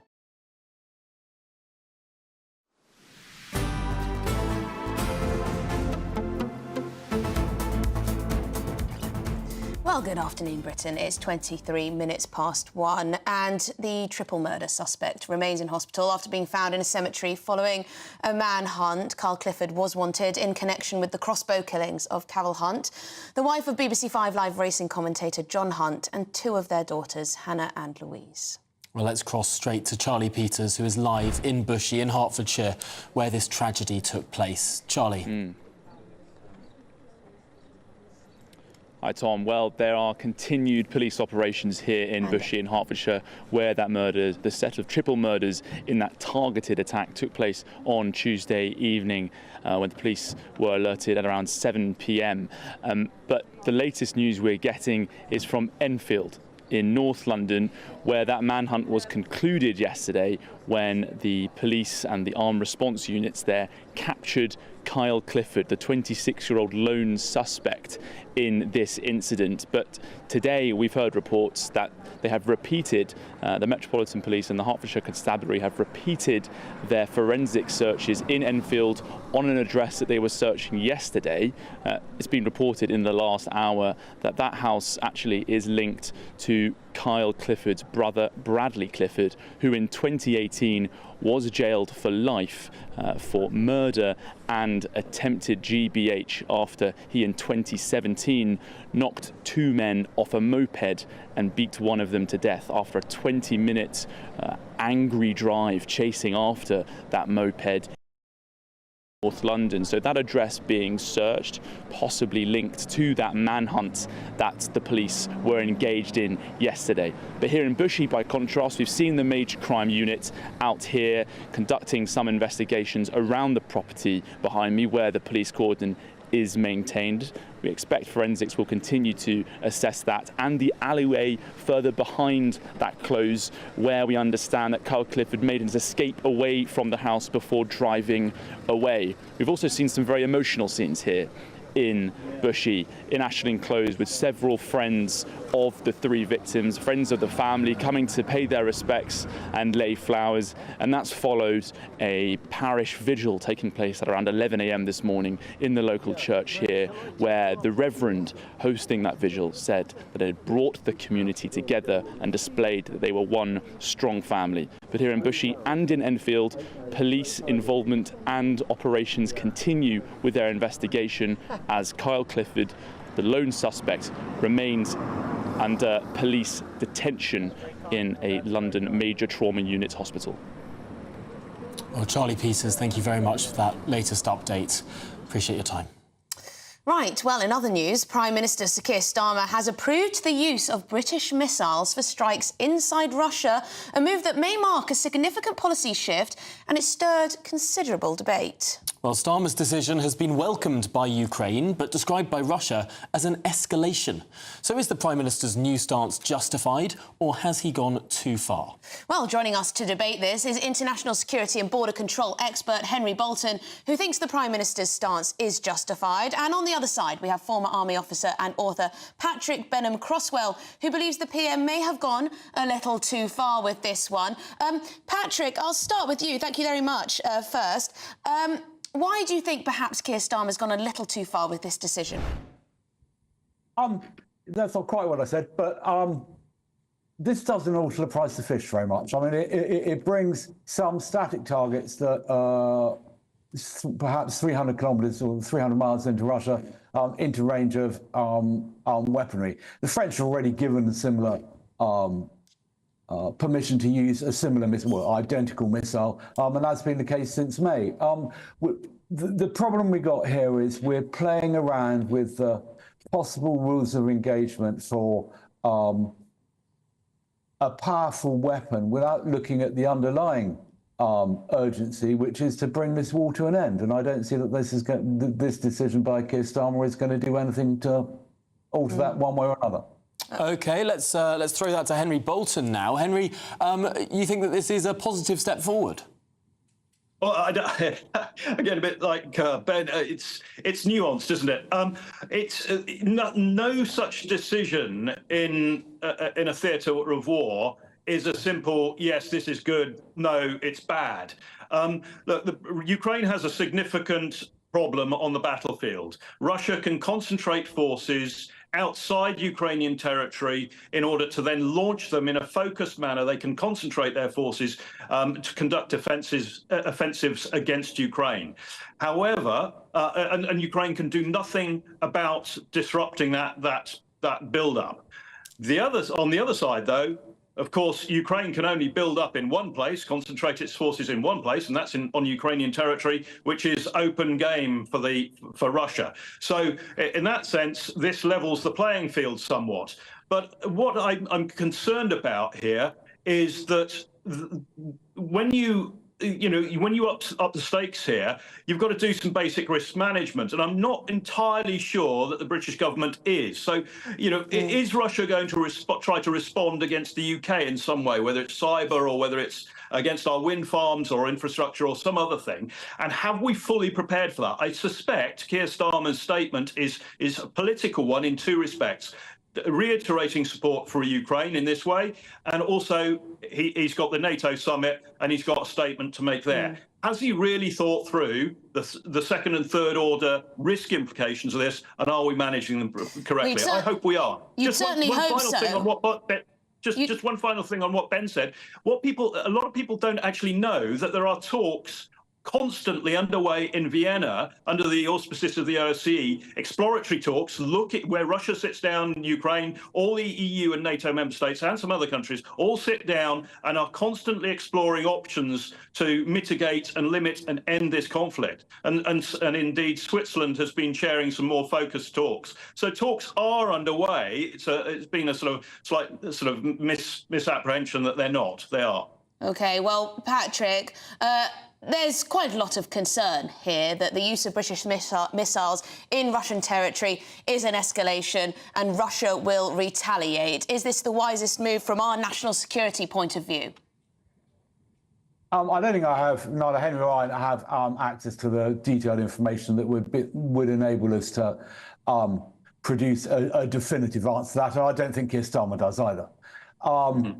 In terms of the military effect, the Storm Shadow, like the French Scout missile, is designed to hit static command posty-like targets and bits of infrastructure. So in terms of Russia amassing force, railway tunnels, bridges, things like that. It could hit things like permanent air defence installations, and that would be probably significant escalation that the Russians would not necessarily take lying down. Is Russia going to start a nuclear war about this? No. Is Russia going to attack British assets overtly? No, because that's the path to Armageddon. And, like Henry and me, Mr. Putin grew up in a world where the path to Armageddon was something we spent a lot of effort trying to avoid being on. So I don't think it's going to alter very much. I think what it does show is a very weak mindset. There are talks going on, but the reality is there is no chance of Ukrainian armed forces evicting Russians from Ukrainian soil by force. They've been trying that for 3 years. They're failing and they're running out of people. There's little chance of the Russians conquering all of Ukraine unless Zelensky falls or Ukraine runs out of soldiers. Everything else is irrelevant. How do we stop the killing and how do we make the participants think they need to sit down and talk? Putin's fine. We are running short on time, but just briefly, if you would, Henry, how does this war end? Well, I think as Ben says, it's got to be through dialogue. At some point, there has to be an agreement to end hostilities.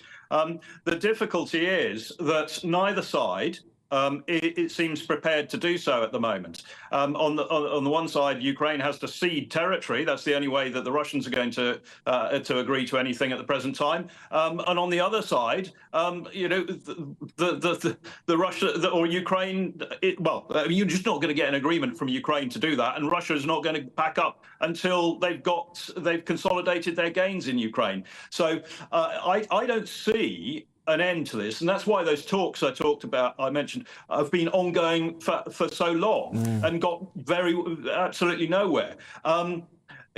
President Trump says he can knock heads together and bring it to an end in 24 hours. I doubt it very, very much.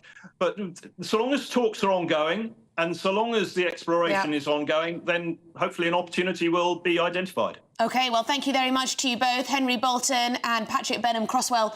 Great to get your perspective on this. Let us know your thoughts. Has the Prime Minister gone too far in this? Do you welcome this intervention? But coming up, we're asking if Labour are stealing the economic glory from the Conservatives. GDP has grown at its fastest rate in over 2 years. Quite sweet timing for the new Prime Minister.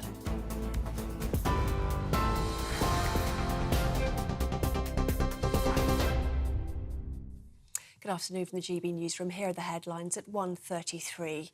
And we can start with more on the breaking news story this hour that 2 suitcases believed to contain human remains have been found following reports of a man acting suspiciously on Bristol's Clifton Suspension Bridge. Officers were alerted, but the man had already fled the scene, leaving 1 suitcase behind. A second was found nearby. Police say the man was initially taken to the bridge in a taxi. That driver is helping police with their inquiries. The bridge is now closed and an investigation is underway to locate the man and to identify the deceased. Close friends of Carol Hunt say they are together in grief after she was killed alongside 2 of her daughters in a crossbow attack in Hertfordshire. They were speaking after the rector of Bushey led a vigil at St James's Church to support the local community. The victims, who were the wife and daughters of BBC racing commentator John Hunt, were attacked at their home in Bushey. Carol Hunt was 61, while Hannah and Louise were 28 and 25. A major police manhunt for 26-year-old suspect Carl Clifford ended when he was found near a cemetery in North London. He was discovered with injuries in Lavender Hill Cemetery in Enfield and subsequently taken to hospital. The Prime Minister has hinted he could introduce a new bank holiday if England win in the final of Euro 2024. A stunning stoppage-time goal from substitute Ollie Watkins secured a 2-1 victory over the Netherlands in dramatic fashion last night. The 3 Lions will now face Spain on Sunday with the hope of being crowned European champions. The King and Queen have visited the Senedd to mark its 25th anniversary. They were greeted by First Minister Vaughan Gething, along with party and parliamentary leaders. The King marked the occasion with a speech, which he began in Welsh, before meeting community members who've contributed to key moments in the Sened's history. Charles and Camilla last visited the Welsh Parliament in September 2022, when they received a motion of condolence following the death of the late Queen. Well, those are the latest GB News headlines. I'm Tamsin Roberts. More from me in half an hour. For the very latest GB News direct to your smartphone, sign up to News Alerts by scanning the QR code or go to gbnews.com/alerts.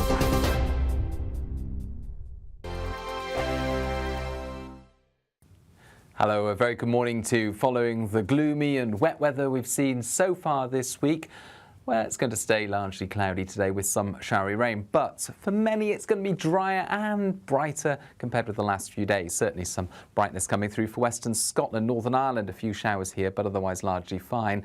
The remnants of the wet weather we've seen during recent days just clearing northeast Scotland through the morning. And brighter skies for the south, where it's going to be relatively warm, 23 or 22 Celsius. But in between, this zone of cloud just sticking about for parts of East and North Wales, North Midlands, Northern England. Showers or longer spells of rain at times. Some sharp showers actually later in the day coming through for the Midlands and East Wales. But for Scotland at least, it is cheering up compared with recent weather. The best of the sunshine, the north and the west of Scotland. 15, 16 Celsius, not particularly hot, but nevertheless feeling pleasant enough in the sun out of the breeze. Northern Ireland likewise, 1 or 2 light showers, otherwise largely fine. But we've got these sharp showers across the Midlands into East Wales that one needs to keep an eye on. They could be fairly heavy and hit around the time of the rush hour. In the far south, largely dry and a clear evening to come before this zone of cloud and outbreaks of rain moves up from the continent and just spills into the south coast by the end of the day. That's going to continue overnight. So elsewhere, it's turning drier with some clear spells. It's going to be a fresher night compared with recent nights in the south, but temperatures still at 13 or 14 Celsius at the start of Friday. Friday starts off with a lot of fine weather. Actually, the best of the sunshine this time will be across central and southern Scotland, Northern Ireland, Northern England, for example. But we'll see a lot of cloud in the south and outbreaks of rain, particularly towards the southeast, and some sharp showers developing towards the far southwest. Otherwise, for many, it is a drier and brighter day. It's not going to feel particularly warm. Temperatures in the high teens. The latest GB News travel. Good afternoon, I'm Jules Buckley. The westbound M62 is closed from junction 9 to 7. That's Winnick through towards Rainhill Stoops. Long delays back towards junction 10 westbound. Of course, there's investigation work continuing from a previous collision there. Northbound M1 quite busy before Northampton. At junction 15, the inside lane's come off. There's a breakdown there. Eton Soken in Bedfordshire. The southbound A1, though, it's closed at the junction with the A428. A congestion back towards the Kimbolton turn-off, and for the A428 Barford Road roundabout, a bridge there struck by a vehicle causing delays. And in Kent, heading towards the coast, the M20, junction 8 leads Castle to Ashford at 9 is slow going. A speed restriction in place, of course, looking slow because Operation Brock is in place. And for now, that's the latest. You can stay up to date throughout the day by visiting our website, gbnews.com.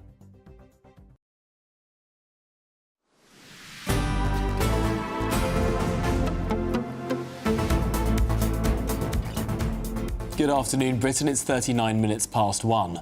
Now, the economy is actually growing. Not just growing, it's growing at the fastest rate in over 2 years, with last month's official figures showing a 0.4% increase in GDP.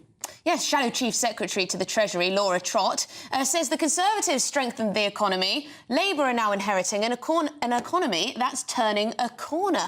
But the new Chancellor, Rachel Reeves, argues there's been a huge amount of work. There's still a huge amount of work to be done. So are Labour stealing the economic glory from the Tories, who only lost power a week ago? Well, joining us now is Chief Political Editor for the Financial Times, Jim Pickard. Jim, is it fair to say that the Conservatives did the work and now Labour can take the glory? I'm sure they'll pretend that this is all thanks to their skills, just as they'll probably pretend that getting into the finals of the Euros football is theirs as well. But obviously this is something where the outgoing Conservative government did take some fairly tough decisions to get things to where they are now. You'll remember that Jeremy Hunt, the former Tory Chancellor, and Rishi Sunak, the Conservative Prime Minister, made a great play of trying to get inflation down from that figure of 11%. They managed to get it down to 2%.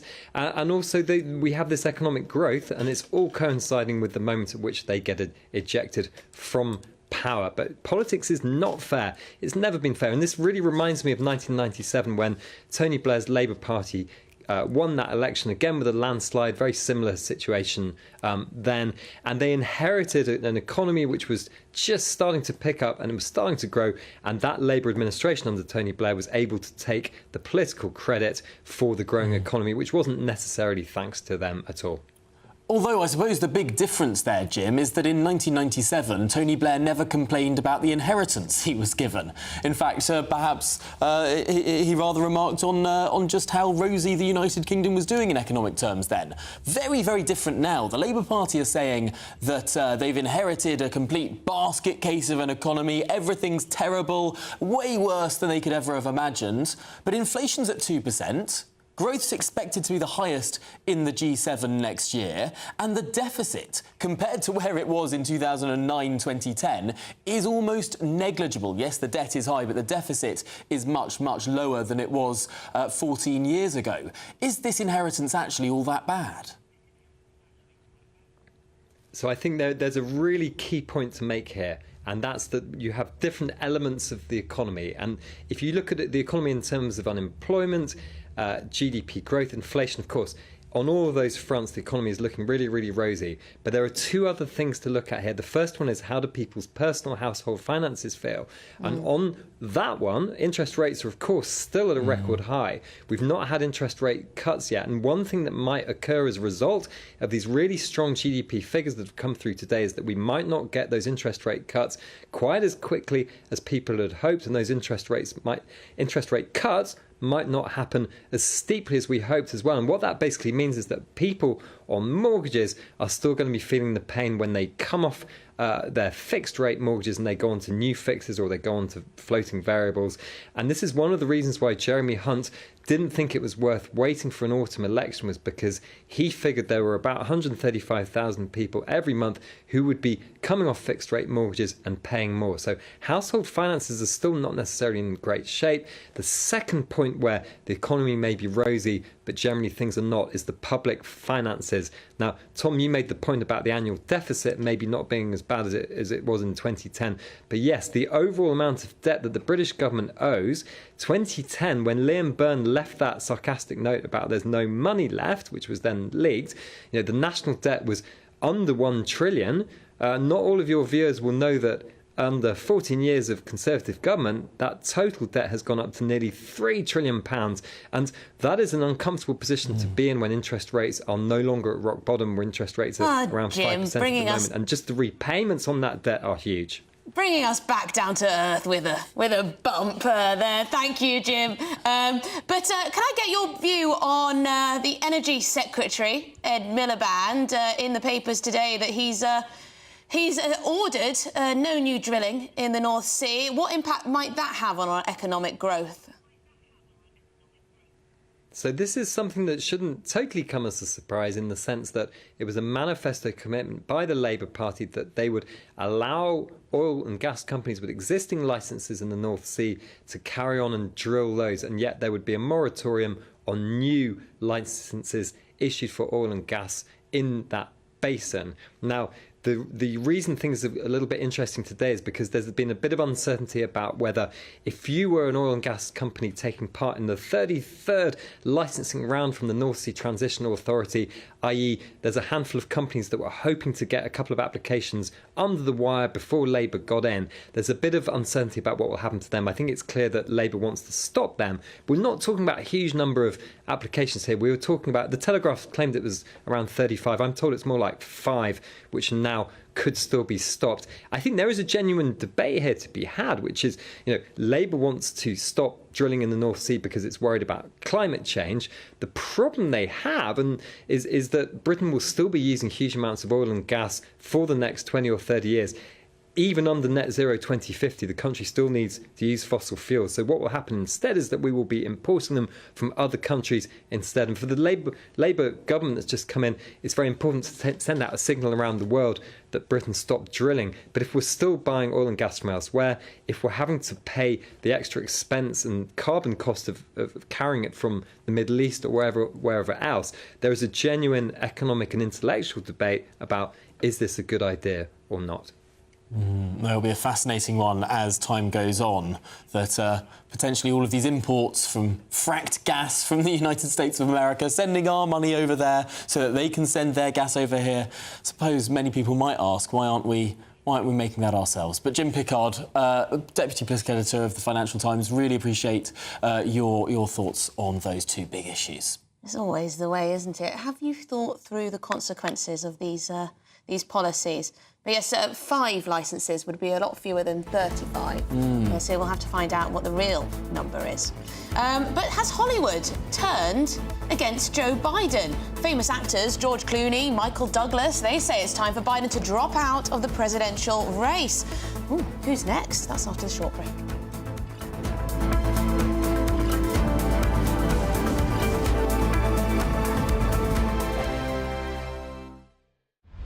Britain's newsroom, weekday mornings from 9:30.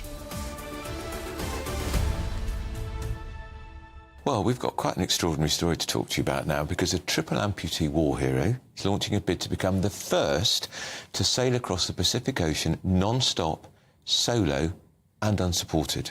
Craig Wood was blown up as a teenager by the Taliban in Afghanistan, but now he's hoping to change the perception of disabled people and raise money for other limbless veterans like himself. And Craig joins us now. Morning. So, Craig, you are extraordinary. You are planning to take up to 80 days to sail from La Paz in Mexico to Japan. Yeah. How many miles is that? It'd be over 6,000. Amazing. Amazing. And it will take you how long? The minimum it's going to take me is 60 days. It could be up to 80. Yeah. And that's on your own. You've done plenty of this before, haven't you? You've done lots of solo sailing. Yeah, I've done quite a bit of solo sailing, but not as big as this. It is the world's biggest ocean, after all. And why that particular route? I wanted it to be a challenge, not just for me, but for anyone. Right. So any able-bodied person can look at this and go, wow, that is difficult. Yeah. And so that was the main drive. Then it's become a bigger thing than that now. Now I'm raising money for charity, and I can truly inspire people to change their perception on what is possible for disabled people. And if you don't mind, can we ask you what happened in 2009 in Afghanistan? What were the circumstances of your injury? I was on a normal routine foot patrol. About 5 metres in front of me, a commando IED was triggered.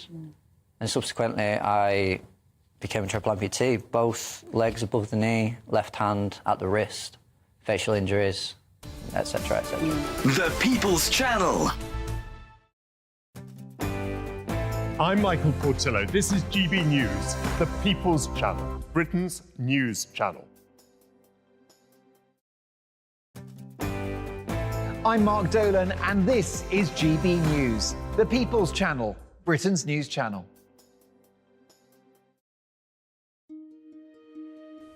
Farage Nigel Paul, Reform UK, 21,235. Believe me, folks, this is just the first step of something that is going to stun all of you.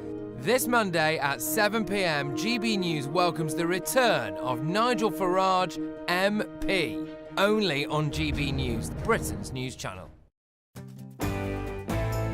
Hello there, I'm Eamon Holmes. Thank you for joining us on GB News, Britain's news channel.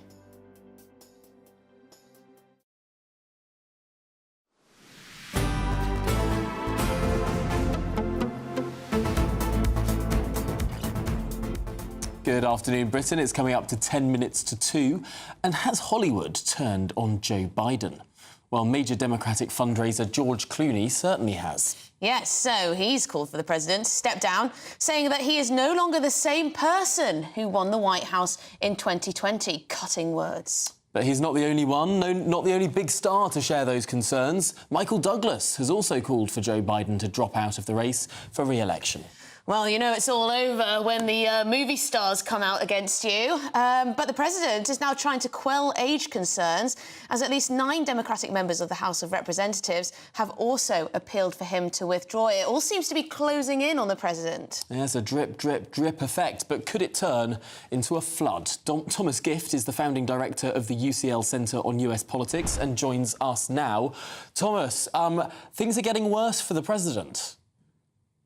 Things are getting worse, and I think that they could get even worse after today. He's got a big press conference that he's delivering in front of NATO. I think any gaffe, any incoherent phrase, any example of garbled language, it could really be the end of Biden. I mean, it seems like all the momentum is pushing against him right now. And Thomas, it does appear as though the more people see of him, the more concerned they get. Well, that's the challenge for Joe Biden, because if there was one way that he could dispel concerns about his mental acuity and physical vigor, it would be to come out, talk to journalists, go on adversarial media and take questions. But he refuses to do that. There's some sense that his inner circle is protecting him and shielding him from any kind of critiques or criticism. But the more they do that, I think the more speculation builds that maybe he's not up for it. There was a remarkable quote from a source close to Biden, one of the members of his campaign, anonymous, of course, talking about the donors that say they may well abandon the Biden campaign. And this quote was just, well, if they go, we will fight on alone. It does have the sort of bunker mentality of sort of something that is coming to a head fairly soon. No, I completely agree with you. I mean, to some extent, maybe it's just denial. There have also been sort of accusations that Biden is projecting an air of entitlement and even selfishness. But of course, money matters in American politics. And so if the donor class starts to run away from Biden, I think it's going to be hard for him to stay in this race. Thomas, I'm glad you said that, because I can't help but feel it does smack of a sense of entitlement.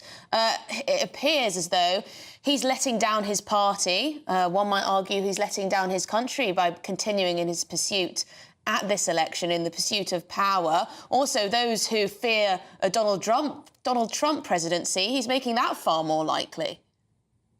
I think you're right, which is what Democrats are trying to subtly or not so subtly communicate to Biden. But so far, he has been adamant that he's gotten the delegates. It's his nomination, that he's going to run. If you look at some of his tweets and comments on social media, it just seems like he keeps saying, I'm the president, I'm the nominee, I'm doing this. It just strikes me as sort of I, me.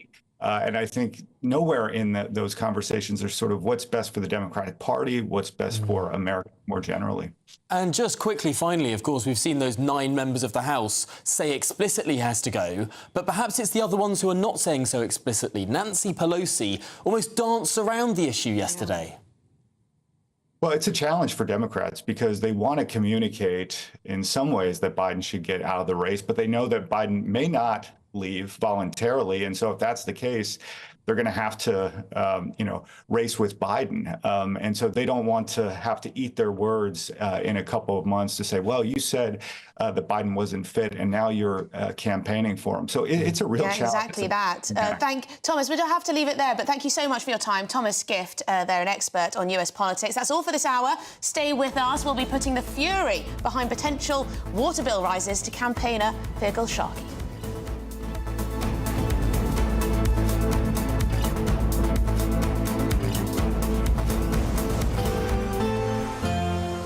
A brighter outlook with Box Solar, sponsors of weather on GB News.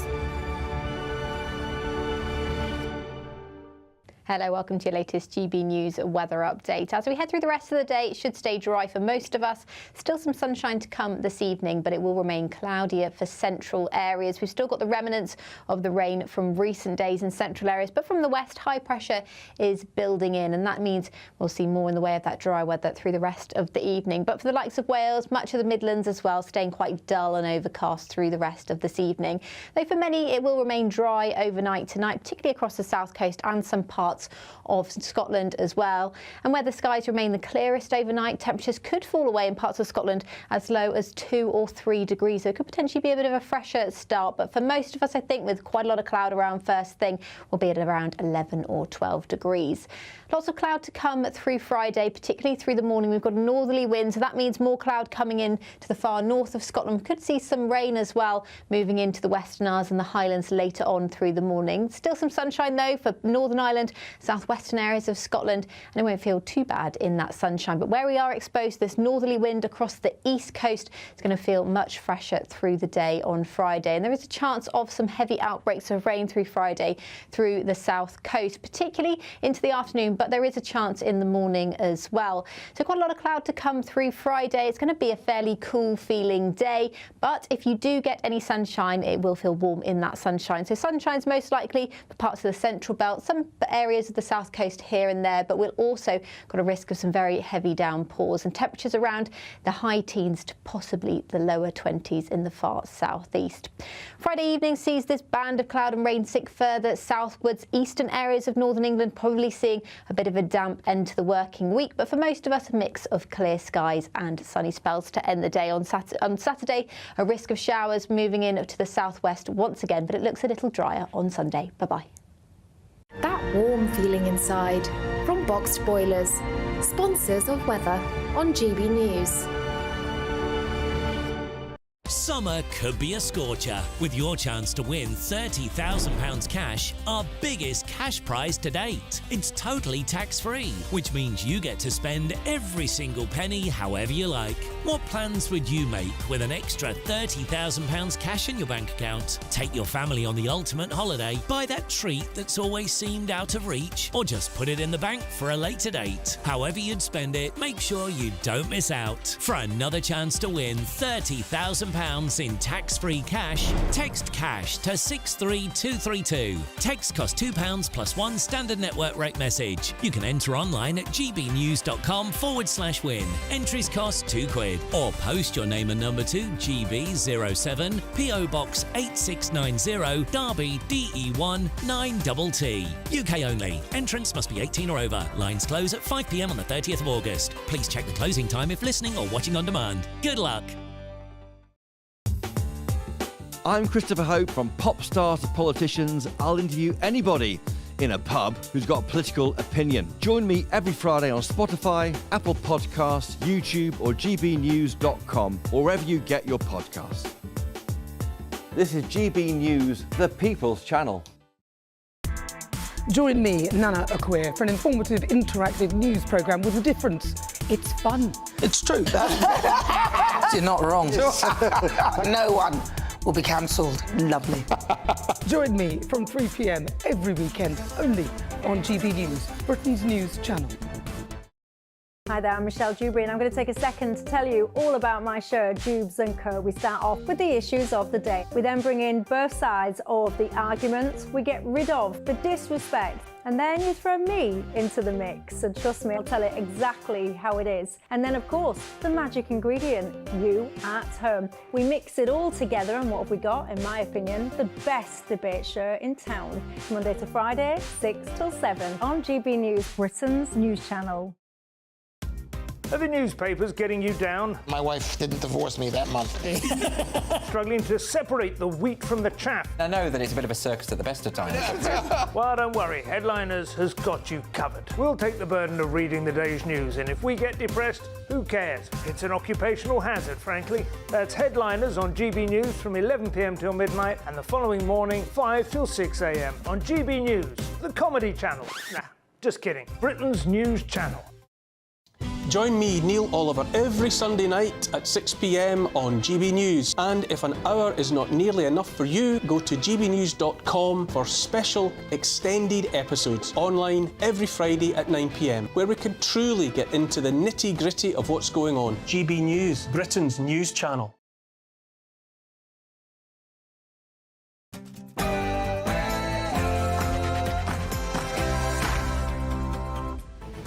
Good afternoon, Britain. It's 2 o'clock on Thursday, the 11th of July. I'm Tom Harwood. And I'm Emily Carver. Prison break. Tens of thousands of criminals could be released early from prison in the coming months, as Labour calls on businesses to hire ex-prisoners to cut reoffending. But are they putting safety at risk? And what a joke. Britain's sewage scandal continues, with water bills facing an annual increase. Should we be paying any more for substandard water? We'll be joined by singer cum water campaigner Fergal Sharkey. And new Energy Minister Ed Miliband has ordered an immediate ban on new drilling for oil in the North Sea. The consequences could be enormous. Is this net zero madness or a step towards the green dream? And we'll be in Berlin, of course, as the England team gear up for the Euros final against Spain this Sunday. The King has got involved. He's encouraging the team to win, but without the need for any last-minute wonder goals or penalties drama. Not good for the blood pressure.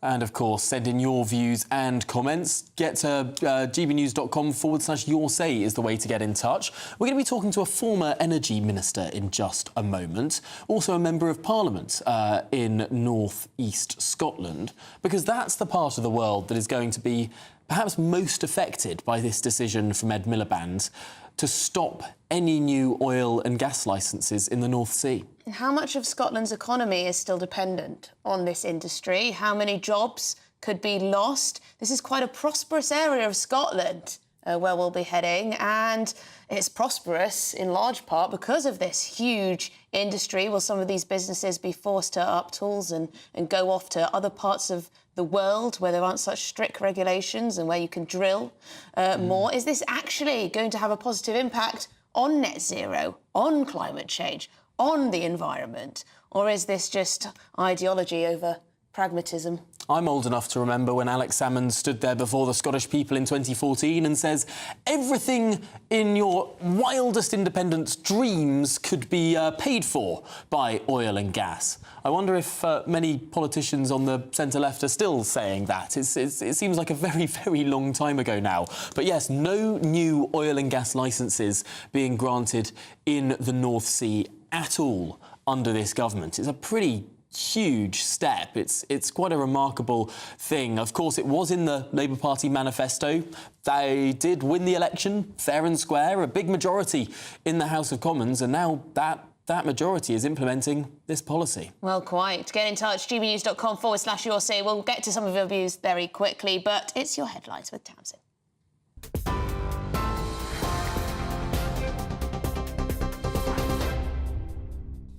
Emily, thank you, and good afternoon from the GB newsroom. It's 3 minutes past 2.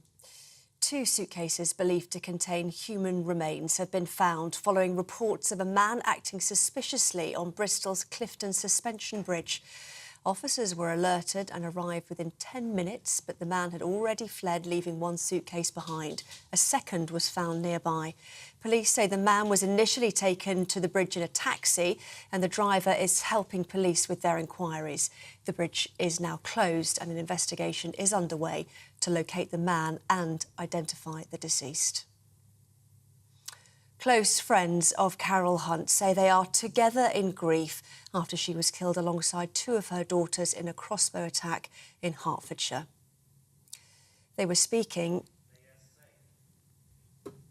after the rector of Bushey held a vigil for the local community there.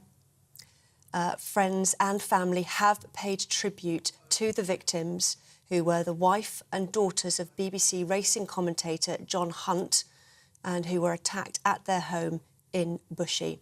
At race meetings across the country, jockeys wore black armbands and held a minute silence today to show support for the family. Carol Hunt was 61, while Hannah and Louise were 28 and 25. Well, a major police manhunt for 26-year-old suspect Carl Clifford ended when he was found near a cemetery in North London. He was discovered with injuries in Lavender Hill Cemetery in Enfield and taken to hospital. The Prime Minister has hinted he could introduce a new bank holiday if England win in the final of Euro 2024. A stunning stoppage-time goal from substitute Ollie Watkins secured a 2-1 victory over the Netherlands in dramatic fashion last night. The Three Lions will now face Spain on Sunday with the hope of being crowned European champions. It was fantastic. I managed to pop out from one of my sessions for just 5 minutes, which is when I saw Harry Kane get the first goal. I missed the second one, but it's brilliant. So on we go now. Great chance. I've always said this team, we're going to go all the way. So I'm really, really pleased, and just good luck for Sunday. Now, we spotted that last year you said that if the Lionesses won the World Cup, there should be an extra bank holiday. So if England win, do we all get an extra day off? Well, we should certainly mark the occasion. I don't want to jinx it. I went to the last Euros finals. I don't want to go through that again. So don't want to jinx anything. We must mark it in some way, but the most important thing is getting it over the line on Sunday. The Chancellor has described a planned average 21% increase to water bills as a bitter pill for consumers. Rachel Reeves made the comment after regulator Ofwat said bills will rise by around £19 a year in England and Wales over the next 5 years. That's a third less than the amount requested by water companies. There are also significant variations in price changes between firms, with Southern Water customers facing a £183 increase, whilst Yorkshire Water customers will see bills go up by £107. This reflects 14 years of failure from the Conservatives to drive investment, to reduce pollution and to ensure that families are not struggling in the way that they have been with the cost of living crisis. It's why the Secretary of State for Environment, Steve Reid, has called in the 16 bosses of the water companies today, and also we've already announced tough new rules to ensure that money that's supposed to go into infrastructure cannot just be paid out in bonuses. The Prime Minister says he's shocked at levels of overcrowding in prisons, admitting it's worse than he thought.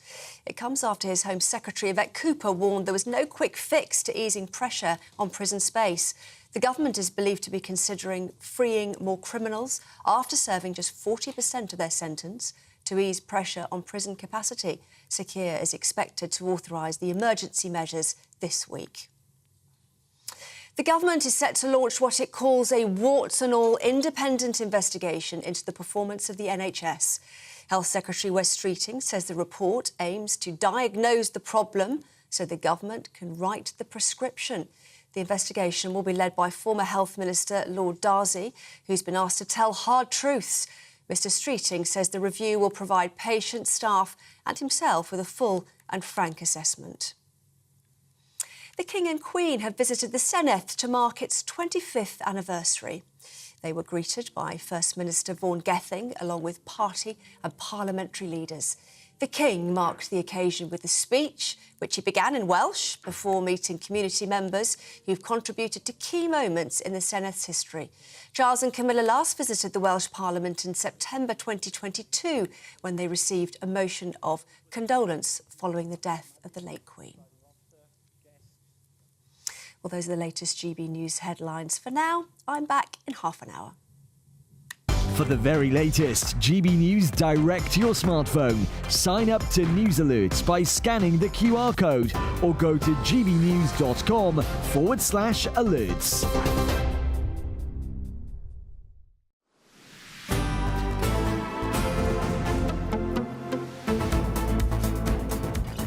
Good afternoon, Britain. It's 2:08 and your water bills are set to rise by around £20 a year for the next 5 years. That's according to water regulator Ofwat. Well, they say it's to invest in reducing leaks and sewage spills into rivers. But joining us now is water campaigner Fergal Sharkey. And Fergal, I suppose for you this is a positive move. It is anything but. Whilst today was indeed a decision day about the future of the water industry, it was also a decision day about the future of Ofwat. The simple truth is, when you get past the gloss, the spin and the sheen, you'll find that people like Southern Water's customers are now facing a 58% increase in bills in real terms over the next 5 years. Yorkshire Water 37%, Severn Trent 35%, Thames Water 32%. This is what you wanted, Fergal. They say, oh, absolutely not. Here's what we wanted. Ofwat has owned up to it. The water companies admit it. We have already paid them all of the funding they ever needed for 33 years to build a properly functioning, compliant sewage system. The truth is, we've been ripped off, we've been scammed, and now the thieves are coming back a second time to demand even more money and to compensate Ofwat for its incompetence and its inability to properly regulate and manage this industry. That's what happened today. So if raising these bills isn't to improve the infrastructure, to stop sewage spills, what's it for? You think this is just about greed? Oh, listen, let me repeat this. Ofwat has confirmed it and the water companies admit it. We've already paid them once for 33 years to build and properly fund a sewage system. They've taken our money, £72 billion worth of it, paid it to their shareholders. There is not a penny more that's acceptable. Truth is, any money needs spent from this point should be the shareholders, not customers reaching into their pockets at a time of cost of living. The truth is, today simply confirms it yet again. Ofwat is not fit for purpose and needs to be abolished. Fergal, are you not spinning a fairy tale here? Politicians told Ofwat it was the explicit duty of Ofwat to keep bills for consumers low, and they have been low. It's the cheapest utility that every household faces. This is perhaps a situation whereby we've had a lower level of investment than we could have done because we've had low bills. The amount going to shareholders is not an unusual amount for any industry that size. Well, let me repeat that again. £72 billion of your money has been paid to shareholders. £64 billion worth of debt has been laden onto those companies, which we privatised debt-free. And in return, we've ended up with every single... Because bills have been cheap. It's about £2 billion a year that have gone to shareholders, which are mainly our pension funds. We're not talking about... Actually, we're not. The simple truth is 80% of water companies are owned by foreign investors like the Chinese government, like the Canadian government, like the Abu Dhabi government. To suggest that British pension holders in some way being penalised here is simply untrue. The truth is, as the FT realises, the privatisation of the water industry has become nothing more than a legalised scam that's been perpetrated on the general public. We've been had, we've been fleeced, we've had enough. But Ofwat should have said it ends today and it ends right now. And yet again, they failed the consumer, failed bill payers and failed the environment. OK, so is it nationalisation that's the silver bullet here? I don't think the ownership is the issue here. What we're talking about is money and restructuring and refinancing. The truth is, any money that needs to be spent needs to come out of shareholders' pockets. There's no reason why customers should pay another penny to these companies. And if bondholders have to take a haircut to make that happen, that's the game they're in. That's the gamble they took. And yet, Fergal, when these companies were nationalised, the investment was half the level it has been under privatisation. Well, I'm just repeating again what I said. We can keep the circular argument going. They have given £72 billion of our money, and they acknowledge, they know they have a legal obligation to build, operate, maintain a properly functioning sewage system. That's what the law requires of them. They admit and certify annually to Ofwat. They've had the money. They've had the money from customers. They've had all the funding they need to invest it. The question we should be asking, what happened to our money? Where's it gone? When are we going to get a refund? OK, well, Fergal Sharkey, great to speak to you. You are a water campaigner, of course, and a very passionate one at that. Now, the new Energy Secretary, Ed Miliband, has ordered an immediate ban on new drilling, new exploration in the North Sea. Yes, this is all in a decision that overrules his own officials and could potentially risk triggering a wave of legal action. Well, in an unusual intervention into what is normally an apolitical process, Ed Miliband has told regulators not to approve a new round of drilling that was slated for confirmation in the coming weeks. Well, we're joined now by former Energy Minister and Conservative MP Andrew Bowie. Andrew, thank you very much indeed. Are you surprised by this, how quickly it's been ordered, and what impact might this have? Well, I'm disappointed. I'm appalled, frankly, for the impact this will have economically and indeed on our energy security.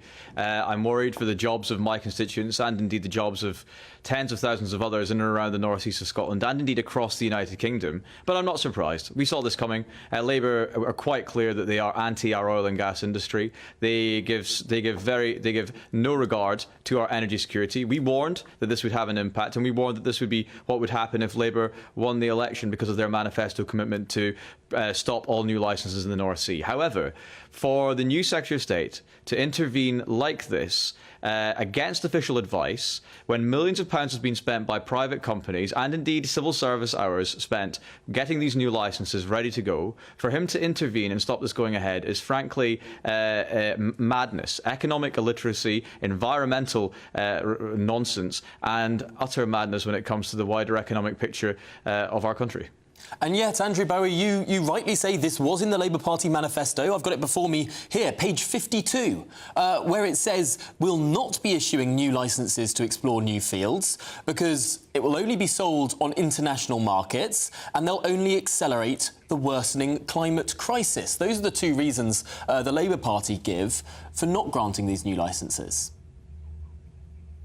Yeah, and the Labour Party won the election, and that was in their manifesto. We have to accept that, but that won't stop me, or indeed the Conservative Party, standing up for the industry which has kept the lights on in this country over the past few decades, an industry that will be vital to our energy security moving forward, and that generates millions of pounds in revenue for the Exchequer every single month, and that produces jobs that many people around the country rely on. Those people are now very worried for what the future holds under this new Labour government. But Andrew, this weren't new they, economically illiterate to be fair, Labour weren't government. they already worried? The Conservatives did, you know, do their own battering of this industry, windfall taxes, changes in the regulatory regime. It wasn't a very stable place to invest under the Conservatives either. I think I'm pretty much on record as to how I felt about the energy profits levy and its extension. But what we proposed in our manifesto was there would be no further extension of the energy profits levy, that there would be a continuation of investment allowances to ensure further investment in the North Sea and a secure future, and there would be no increase in the energy profits levy. All of that has changed. And we also proposed, by the way, annual licences to ensure that companies had the stability that the North Sea would continue to be an investable opportunity. All of that has gone now that Labour have taken power, and as I said, I am very worried that we are already within days setting down a trajectory that will mean that lots of people in the north east of Scotland will be worried about their jobs. It will take an economic hit, not least to the Scottish economy, but actually to the wider UK economy, and will leave us open to more influence from malign foreign actors who are going to become more reliant on for our oil and gas supply. Now, of course, the department that you were until last week a minister in is not just the Department for Energy Security, it's also the Department for Net Zero. Surely the Labour Party and the Conservative Party and whoever's in government, if they are committed to net zero, are going to have to take decisions like this, and it is going to cost us. But Tom, we were committed to net zero. We created that department. We enacted the net zero legislation, but we were absolutely clear that you cannot get it is a transition, not turning off of the taps overnight. Oil and gas and the profits generated from our oil and gas industry are vital to investment in new technologies that will actually get us to a cleaner, greener future. That's why it was so important that the oil and gas industry continue to attract the investment, because who do you think is going to invest in the new technologies of the future? It's not the chocolate industry, it's the existing energy industry. And if they aren't making a profit here in the UK, if it doesn't look like an investable opportunity, capital is mobile. They will take that capital and they will invest in the Middle East, in the Gulf of Mexico, or elsewhere, where there's much more welcoming attitude to those people who want to invest in oil and gas moving forward.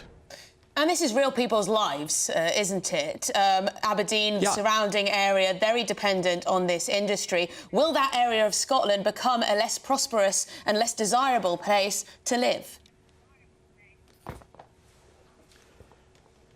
I didn't catch the very end of that question, but yes, it will become less prosperous. This is what we warned about in our manifesto. This is what we warned about during the general election campaign. It's quite clear that Labour's proposals will have a hugely adverse effect on the economy of the north east of Scotland. We're talking about tens of thousands of jobs that rely directly upon a successful oil and gas industry, and that's not taking into account the hundreds of thousands of jobs that are reliant on those jobs still being in that region. So people in my constituency and indeed around the rest of the north east of Scotland are indeed very worried about the future, what the future holds for them, their jobs, their families, and indeed their future. Well, Andrew Bowie, former Energy Minister, Conservative Member of Parliament for West Aberdeenshire and Kilcarden, thank you very much for joining us and talking through that issue. Huge stuff. It's been very difficult for people working in that industry the past few years. You've had all sorts of changes in regulation. You've seen many politicians talking about shutting down the industry as a whole. You've got all of these various levies, these windfall taxes, etc., etc. These people are taking risks when they invest in the North Sea, and it's looking like it's pretty much the end. Goodness me. Well, it's a changing of the guard, changing of the era. Well, it was there, page 52 in the manifesto. Coming up. Coming up in unison, Prime Minister Sir Keir Starmer has said the prison capacity crisis is much worse than he feared. We're going to speak to a former prisoner governor after this short break. Don't go anywhere.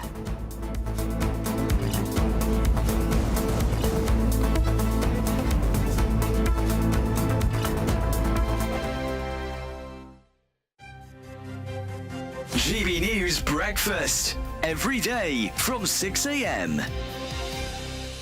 I'm joined by showbiz journalist Steph Tetchy and the author Suze Holder. Welcome to you both. Ladies, right, what's top of the menu? What we got?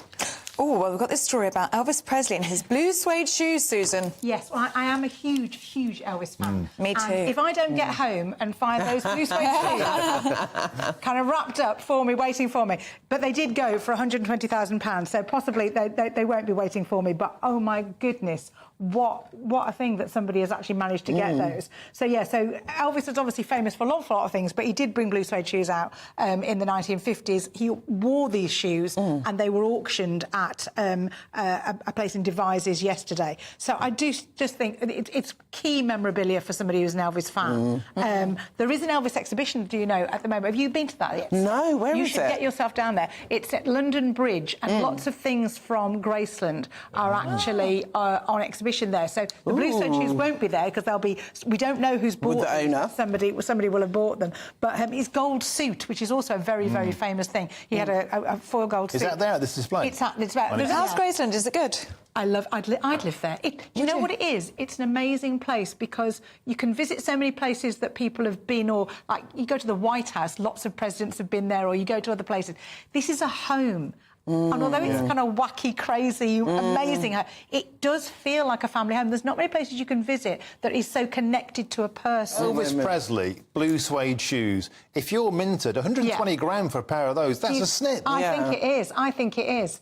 Yeah, absolutely. I thought they would have gone for millions. Same here. Yeah, and they are authenticated. They were given away by Elvis. He gave away an awful lot of things. He gave it to one of his guys, one of the Memphis Mafia, Alan Fortas. GB News, the People's Channel. Every Saturday, 10 till 12, we'll bring you all of the news that you need to know. We'll also remind you that there is so much to smile about. It's my favourite time of the week. I get to relax, enjoy some light-hearted stories, and let Ellie teach me about fashion too. That's Saturday Morning Live, every Saturday, 10 till 12. Only on GB News, Britain's news channel. In the GB newsroom, we bring you the news as it happens. With our team of dedicated journalists across the UK, GB News brings you accurate reporting of the day's topical agenda. When the news breaks, wherever and whenever it's happening, we'll be there. This is GB News, the People's Channel, Britain's news channel. If you want your news to be straight talking, this is a nightmare for the Conservatives again. Down to earth. It's not just Nottingham where this is happening, is it? And most importantly, honest. Hard-working, middle-class taxpayers, they'll get their book thrown at them. Then catch me, Martin Daubney, Monday to Friday, 3 till 6 p.m. on GB News, Britain's news channel. The 12th, a day to celebrate history, community and family here in Northern Ireland. Join me, Arlene Foster. And me, Dougie Beattie, as we bring you live coverage of the July 12th celebrations from the beautiful city of Belfast. And right across the United Kingdom. It's all happening here on GB News, Britain's news channel.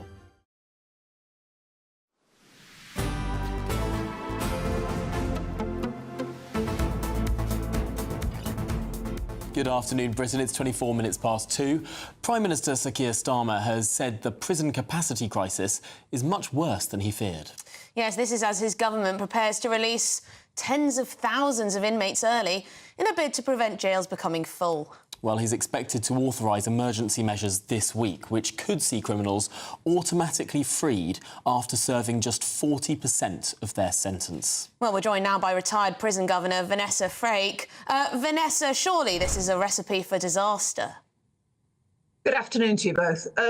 Well, yes, it is, but the bigger disaster will be if we lose a prison or we have riots in the street and we have nowhere to put violent criminals. That will be the bigger disaster. You know, this is the grim reality. I've been banging on about how full our prisons are for the last 12 months. But, you know, as usual, we're reactive rather than proactive. It's a complete lack of foresight by the last government and this government. You know, to say this whole sort of blame culture that Labour are coming out with is starting to irritate me, to be quite honest. You know, it's worse than we thought. Well, they were told how bad it was. They chose not to listen.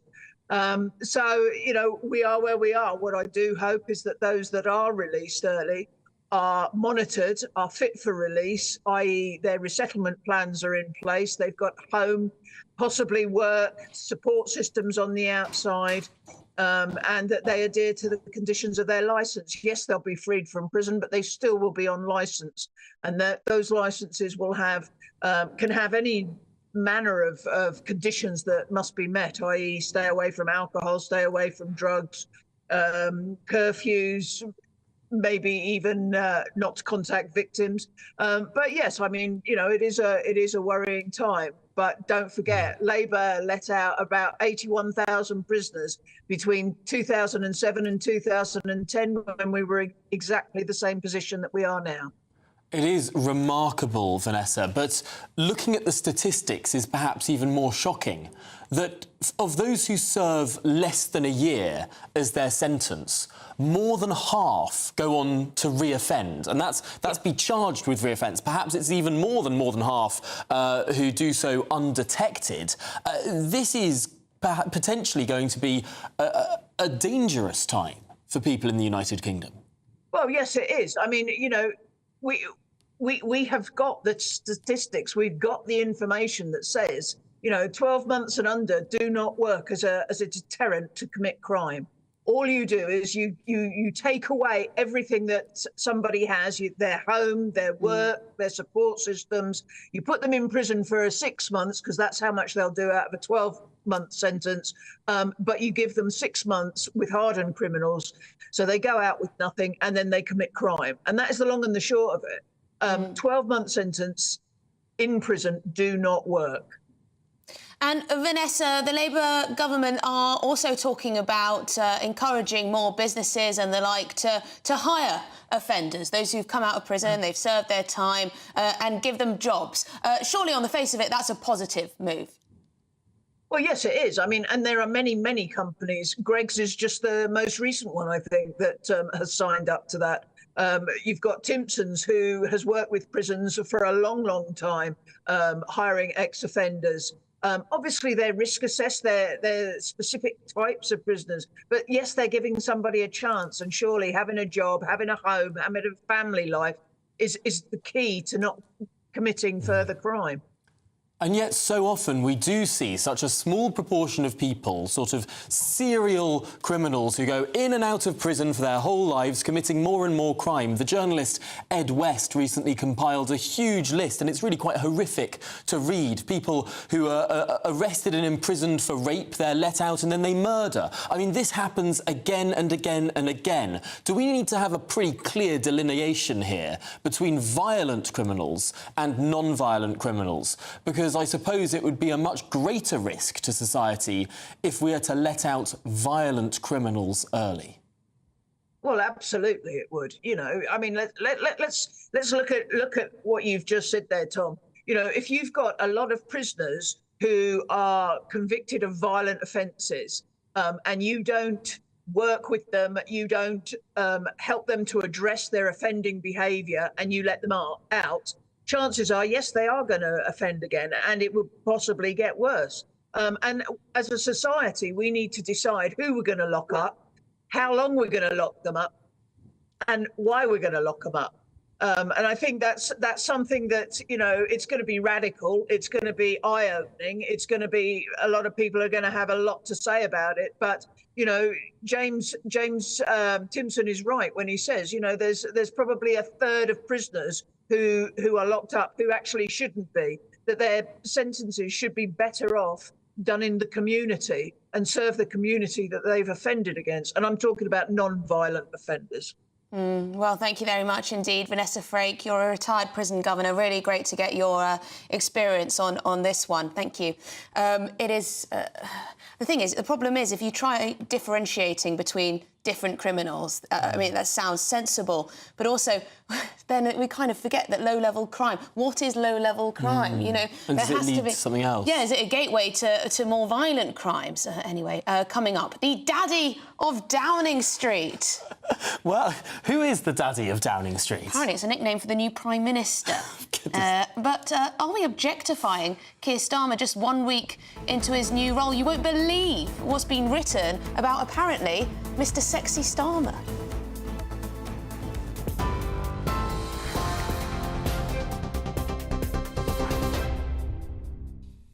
Good afternoon, I'm Tamsin Roberts in the GB Newsroom. Here are the headlines at 2:31. The world of racing has paid tribute to the wife and daughters of commentator John Hunt, who were killed in yesterday's crossbow attack. At race meetings across the country, jockeys and trainers wore black armbands and held a minute's silence to show support for the family. Close friends of Carol Hunt say they are together in grief after she was killed alongside two of her daughters in the attack. They were speaking after the rector of Bushey led a vigil at St James's Church to support the local community. The victims were attacked at their home in Bushey. Carol Hunt was 61, while Hannah and Louise were 28 and 25. A major police manhunt for 26-year-old suspect Carl Clifford ended when he was found near a cemetery in North London. Clifford was discovered with injuries in Lavender Hill Cemetery in Enfield and taken to hospital. 2 suitcases believed to contain human remains have been found following reports of a man acting suspiciously on Bristol's Clifton Suspension Bridge. Officers were alerted, but the man had already fled, leaving 1 suitcase behind. A second was found nearby. Police say the man was initially taken to the bridge in a taxi. The driver is now helping police with their inquiries. The bridge is now closed and an investigation is underway to locate the man and identify the deceased. The Prime Minister has hinted he could introduce a new bank holiday if England win Euro 2024. A stunning stoppage-time goal from substitute Ollie Watkins secured a 2-1 victory over the Netherlands in a dramatic fashion last night. The Three Lions will now face Spain on Sunday with the hope of being crowned European champions. The King and Queen have visited the Senedd to mark its 25th anniversary. They were greeted by First Minister Vaughan Gething, along with party and parliamentary leaders. The King marked the occasion with a speech, which he began in Welsh, before meeting community members who've contributed to key moments in the Sennedd's history. Charles and Camilla last visited the Welsh Parliament in September 2022, when they received a motion of condolence following the death of the late Queen. Those are the latest GB News headlines for now. I'm Tamsin Roberts. More from me in half an hour. For the very latest GB News direct to your smartphone, sign up to News Alerts by scanning the QR code or go to gbnews.com/alerts.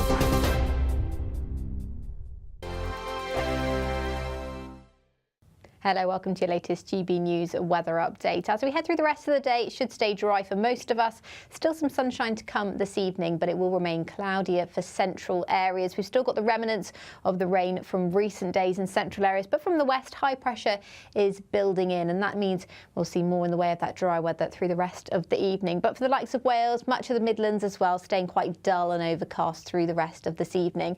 Though for many, it will remain dry overnight tonight, particularly across the south coast and some parts of Scotland as well. And where the skies remain the clearest overnight, temperatures could fall away in parts of Scotland as low as 2 or 3 degrees. So it could potentially be a bit of a fresher start. But for most of us, I think, with quite a lot of cloud around first thing, we'll be at around 11 or 12 degrees.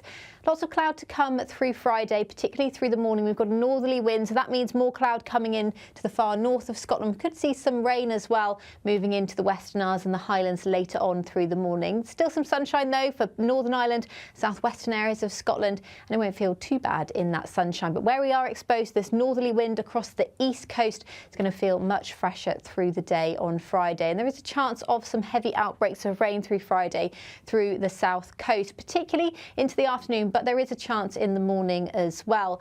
So quite a lot of cloud to come through Friday. It's going to be a fairly cool feeling day, but if you do get any sunshine, it will feel warm in that sunshine. So sunshine's most likely for parts of the central belt, some areas of the south coast here and there, but we'll also got a risk of some very heavy downpours and temperatures around the high teens to possibly the lower 20s in the far southeast. Friday evening sees this band of cloud and rain sink further southwards. Eastern areas of northern England probably seeing a bit of a damp end to the working week, but for most of us a mix of clear skies and sunny spells to end the day. On Saturday, a risk of showers moving in to the southwest once again, but it looks a little drier on Sunday. Bye-bye. The latest GB News travel. Good afternoon, hello again to you. I'm Jules Buckley. The Highlands of Scotland, the A82 in Glencoe is currently shut at the Loch Actriochtan turnoff. This queue's at the scene of a collision there. The M62 westbound still closed, I'm afraid. Winnick Junction 9 to Rainhill Stoops at Junction 7. Long queues back towards the M6 at the Croft Interchange Junction 10. That's for investigation work. Also northbound up towards Junction 23 on the M6 towards Haydock. That's slow going too.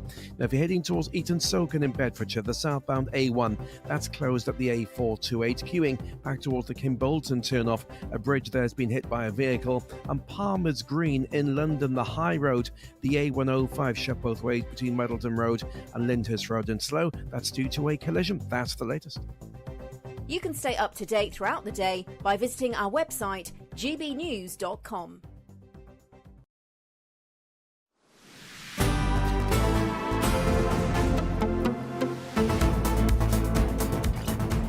Good afternoon, Britain. It's 36 minutes past 2.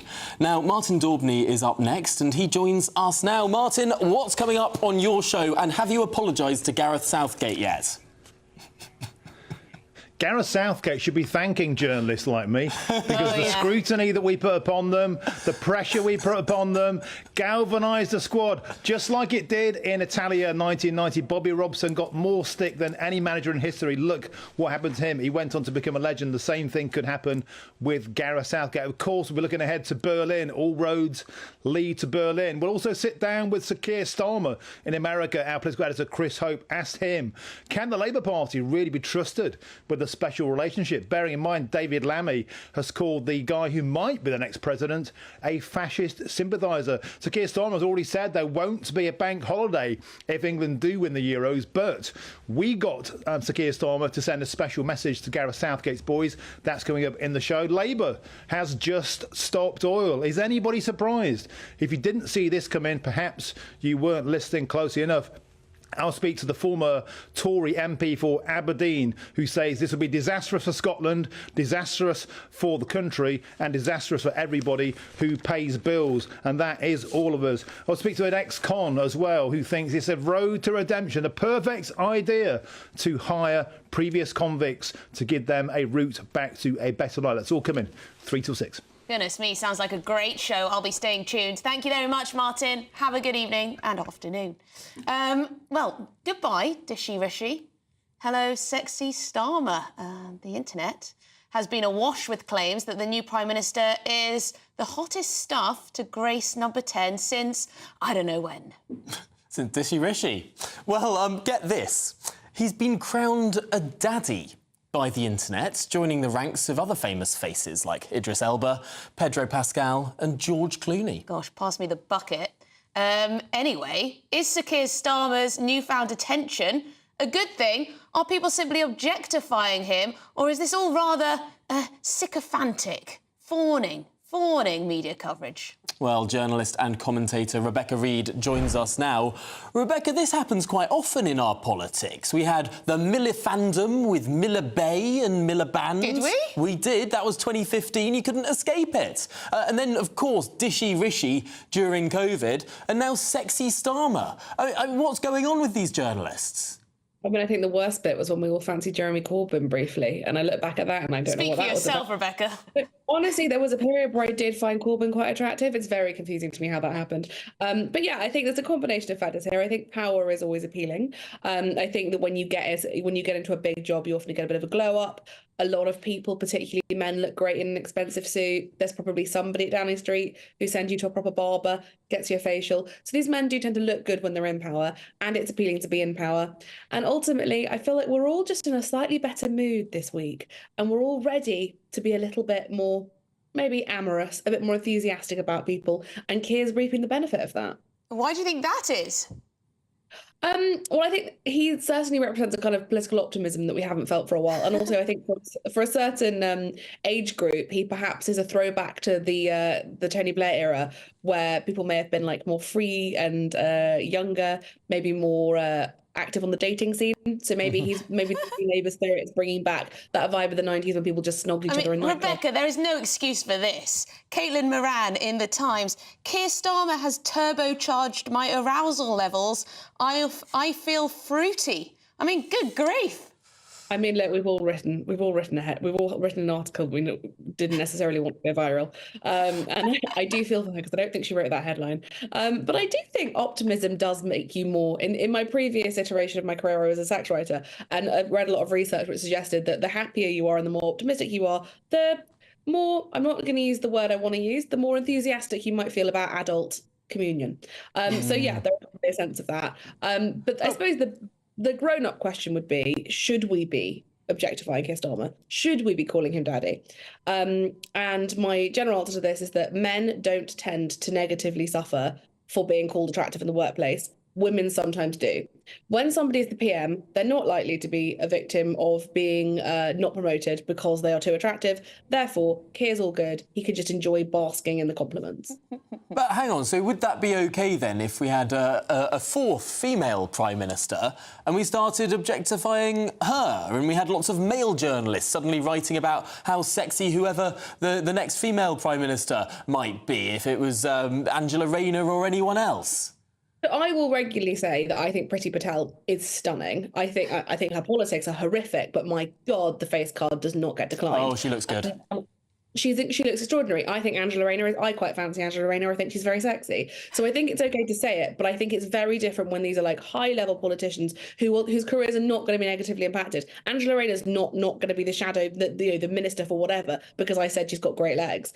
But it's very different if you are a 25-year-old working in an office where there is a perception that you are either a heavyweight thinker or a really fit girly, and there is still that tension for women that you can be one and not the other. So in everyday life, it is different from celebrity and politics. Does that not apply to men too, in their 20s, just being told they're a pretty face and don't have anything going on up there?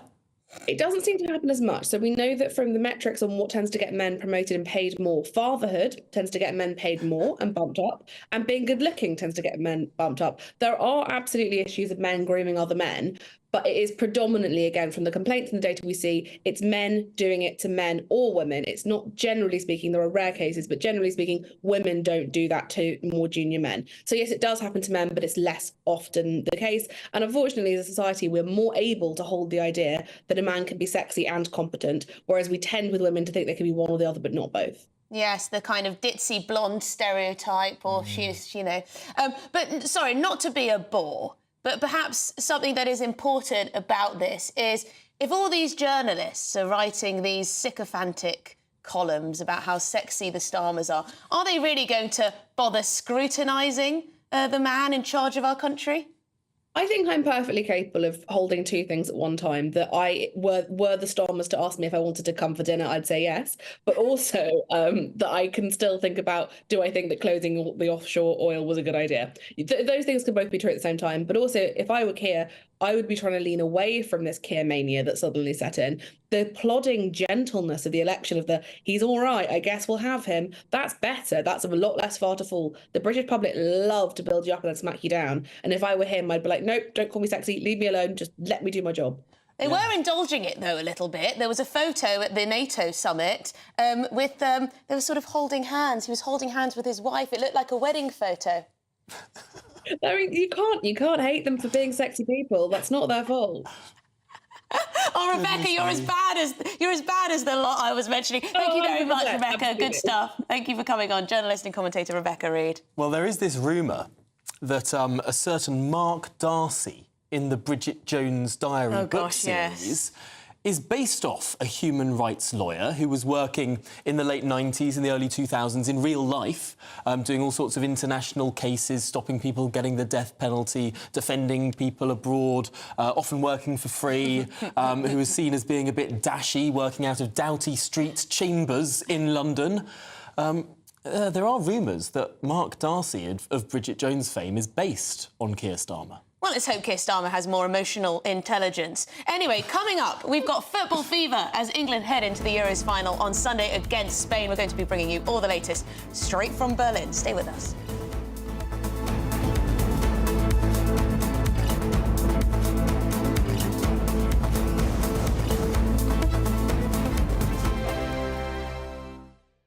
Sunday with Michael Portillo from 11, only on GB News. Welcome back. Stefan Kyriazis has, as ever, been to the theatre and saw one of the most successful performers of the modern age, one who has made his name in different genres on television and is always a magnetic presence on the stage. About whom are we talking, Stefan? We're talking about James Corden at the Old Vic for The Constituent and its Traverse staging. So audience on either side, and it's a fantastic experience. But also it's been done this time to bring everything in a lot and make it quite intimate, because you just have one simple set. It's just a table, office space. This is a new play by Joe Penhall, and it's addressing very, very current issues of safety, especially for people in public service. Doctors, nurses, teachers, and of course, as you know, politicians that are at risk and being attacked. So we have Joe Cox, Sir David Amess, and we have politicians talking about cancelling their surgeries, not wanting to appear in public, teachers being threatened. And James Corden plays an ex-serviceman who is going through a difficult divorce, dealing with a lot of PTSD, also feeling very much like fathers are overlooked, and he wants to fight for their rights. And an old school friend is a local MP, played by Anna Maxwell Martin. And he goes in to start talking to her, and it starts off quite chummy and jovial, and then it darkens and darkens. He gets quite aggressive and frustrated. She wants to help. She's an absolute idealist. This politician sense of we don't choose who we work for. You know, we are here by duty to work for everybody in our constituency. It spirals a lot. I have to say, Corden, sensational. Really? He really is a fantastic actor.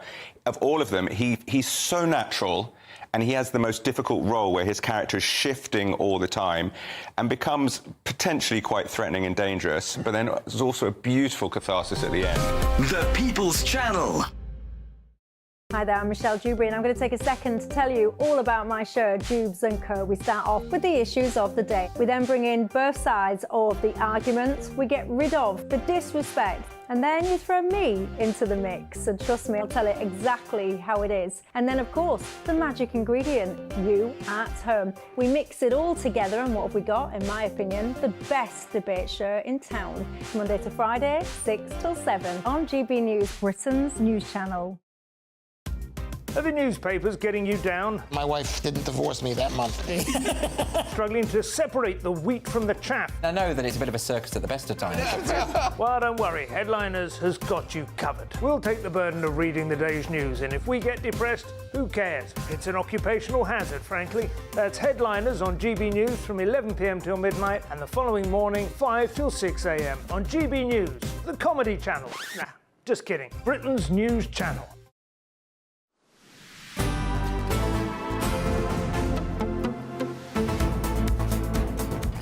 Right, good afternoon, Britain. It's 2:48. Now to the football.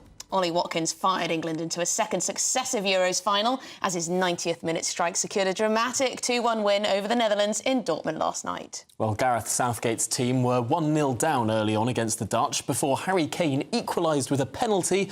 It all looked as if it was headed to extra time before the Aston Villa striker struck home to send us to Berlin and face Spain on Sunday evening. I think you get a job as a football pundit, Tom, with that. Anyway, well, how are the residents of England's most patriotic estate feeling after last night's win? Let's cross there and speak with GB News national reporter Theo Giacomba. So how are they feeling? Well, we are getting into the football spirit here with the community here in Kirby Estate in southeast London. We've been speaking to fans throughout the day. Just a couple of days left until that England match on Sunday against Spain. Some are optimistic, others are like, well, this is a big opportunity and a chance that England should not fail. The whole country will be watching, and not least everybody who lives in this estate with their flags out and people right across the country. This is what they had to say when we spoke to them a little earlier. No, I don't think we should. I think that we should keep things professional. I think that it's a bit too much to have a bank holiday. I think people should go to work. Yeah, why not? I think it'll be good. We all need more bank holidays.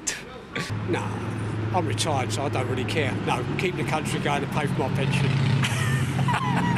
At the moment, everybody is waiting for whether or not we should get bank holiday. Some people say yes, we should, and others think we should carry on as we are. But of course, it's going to be huge, I have to say monumental, if England do win. It's been decades since they last won a major trophy. England's captain, Harry Kane, has been under some scrutiny, but he pulled it back yesterday with that goal, that penalty he scored early on in the game after the Netherlands had scored a pretty good goal, actually, I have to say. But we are certainly looking forward to Sunday, and everybody here in this estate is definitely in the spirit as well. Brilliant stuff, Theo, and what marvellous scenery around you. Great stuff from the Kirby Estate in South London. Good stuff there. Thanks for joining us. Right, let's head to Berlin now and speak to broadcaster Chris Scudder, who's on the ground for us. Chris, the atmosphere building, all or nothing mentality? Yeah, resilience, the word that Gareth Southgate's used all along. We've seen it in spades the last 3 games. You know, before a fortnight ago, England had only ever twice before won a knockout match coming from behind anywhere in the world. They've now done it 3 times in the space of 10 days. That's what we're talking about here. It might not have been pretty, but boy, has it been effective. And we saw last night that goal from Ollie Watkins, who 10 years ago, by the way, was playing non-league football. There he is. He was playing for Exeter City in the depths of the English football pyramid. He went on loan to Weston-super-Mare, believe it or not. Now he's playing for Aston Villa, scored the goal of his life, and what a story for him. Something he'll remember for the rest of his days. But, you know, it's not over yet. They've got a game to come against Spain, and we're all getting very excited. I've just come on the train up from Dortmund, about 3.5-hour ride. England fans on the train to Berlin, all making their excuses. Supposed to be going home, got to work, I've got some days in lieu. I won't be coming back. My flight's delayed. I can't get back, so I'm staying for the weekend. That's the mood here. It's fantastic. Oh, brilliant stuff to see. And just finally, if you had a prediction for Sunday, can England do it? Will England do it? Yeah, they can. You know, it's Spain have been the best team here football-wise, but it isn't always the best footballing team that wins these things. They will be looking at that England lineup and know that there's a lot of great individuals here. And as we saw last night with Ollie Watkins and the Bellingham goal and the Saka goal, England stay in the game. They kind of control it. It's not exciting particularly, but individual moments. That's the word, the resilience, the big moments. Gareth Southgate knows that at some point in the 90 minutes, one of his big players will make a big moment, and that could be the crucial thing. And, you know, first final overseas for England ever. And also the first time they've ever beaten a major nation in a knockout game away from England. Not many people know that, but it's true. A win against Holland away from home, not to be sniffed at, and they're in the mood. Believe me, it's going to be a fantastic weekend. That's a great stat. That's a great stat. Thank you so much, Chris, for being there for us. Chris Scudder in Berlin. But we've got some time for some views because the so-called daddy of Downing Street has certainly got you guys talking. So Nick says, let's not forget the recent case when a man was successfully charged for sexual harassment for saying a female work colleague looked nice. Important context. Yes, and now you're allowed to say the Prime Minister makes you feel fruity, apparently. And Joe says, imagine if you said that a female MP or PM was dishy, the backlash would be off the charts. Double standards, much. Well, Irene says, Starmer, sexy. They should all get down to Specsavers. Brutal, Irene, brutal, Irene. I won't tell you if I agree or not. Interesting. Well, that's one for the ages. But yeah, no, I think it's all best for journalists to sort of hold back when it comes to physical attraction to politicians. But to be fair, people were rather mean about Angela Rayner's choice of suit. A little bit of colour, pop of colour. Well, perhaps Martin Daubney will be continuing these conversations. He's up next. We're back tomorrow from 12.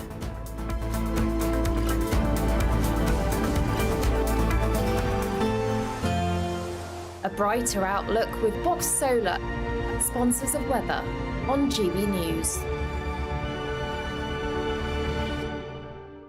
Hello, welcome to your latest GB News weather update. As we head through the rest of the day, it should stay dry for most of us. Still some sunshine to come this evening, but it will remain cloudier for central areas. We've still got the remnants of the rain from recent days in central areas, but from the west, high pressure is building in, and that means we'll see more in the way of that dry weather through the rest of the evening. But for the likes of Wales, much of the Midlands as well, staying quite dull and overcast through the rest of this evening.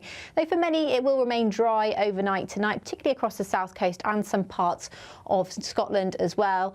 And where the skies remain the clearest overnight, temperatures could fall away in parts of Scotland as low as 2 or 3 degrees. So it could potentially be a bit of a fresher start, but for most of us, I think, with quite a lot of cloud around first thing, we'll be at around 11 or 12 degrees.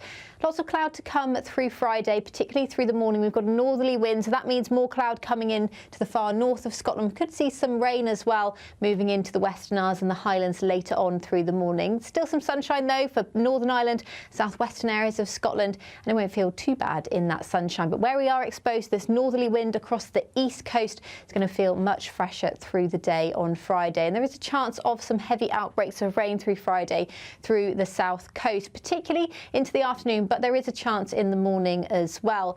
So quite a lot of cloud to come through Friday. It's going to be a fairly cool feeling day, but if you do get any sunshine, it will feel warm in that sunshine. So sunshine's most likely for parts of the central belt, some areas of the south coast here and there, but we'll also got a risk of some very heavy downpours and temperatures around the high teens to possibly the lower 20s in the far southeast. Friday evening sees this band of cloud and rain sink further southwards. Eastern areas of northern England probably seeing a bit of a damp end to the working week, but for most of us, a mix of clear skies and sunny spells to end the day. On Saturday, a risk of showers moving in to the southwest once again, but it looks a little drier on Sunday. Bye-bye. That warm feeling inside from Boxed Boilers, sponsors of weather on GB News.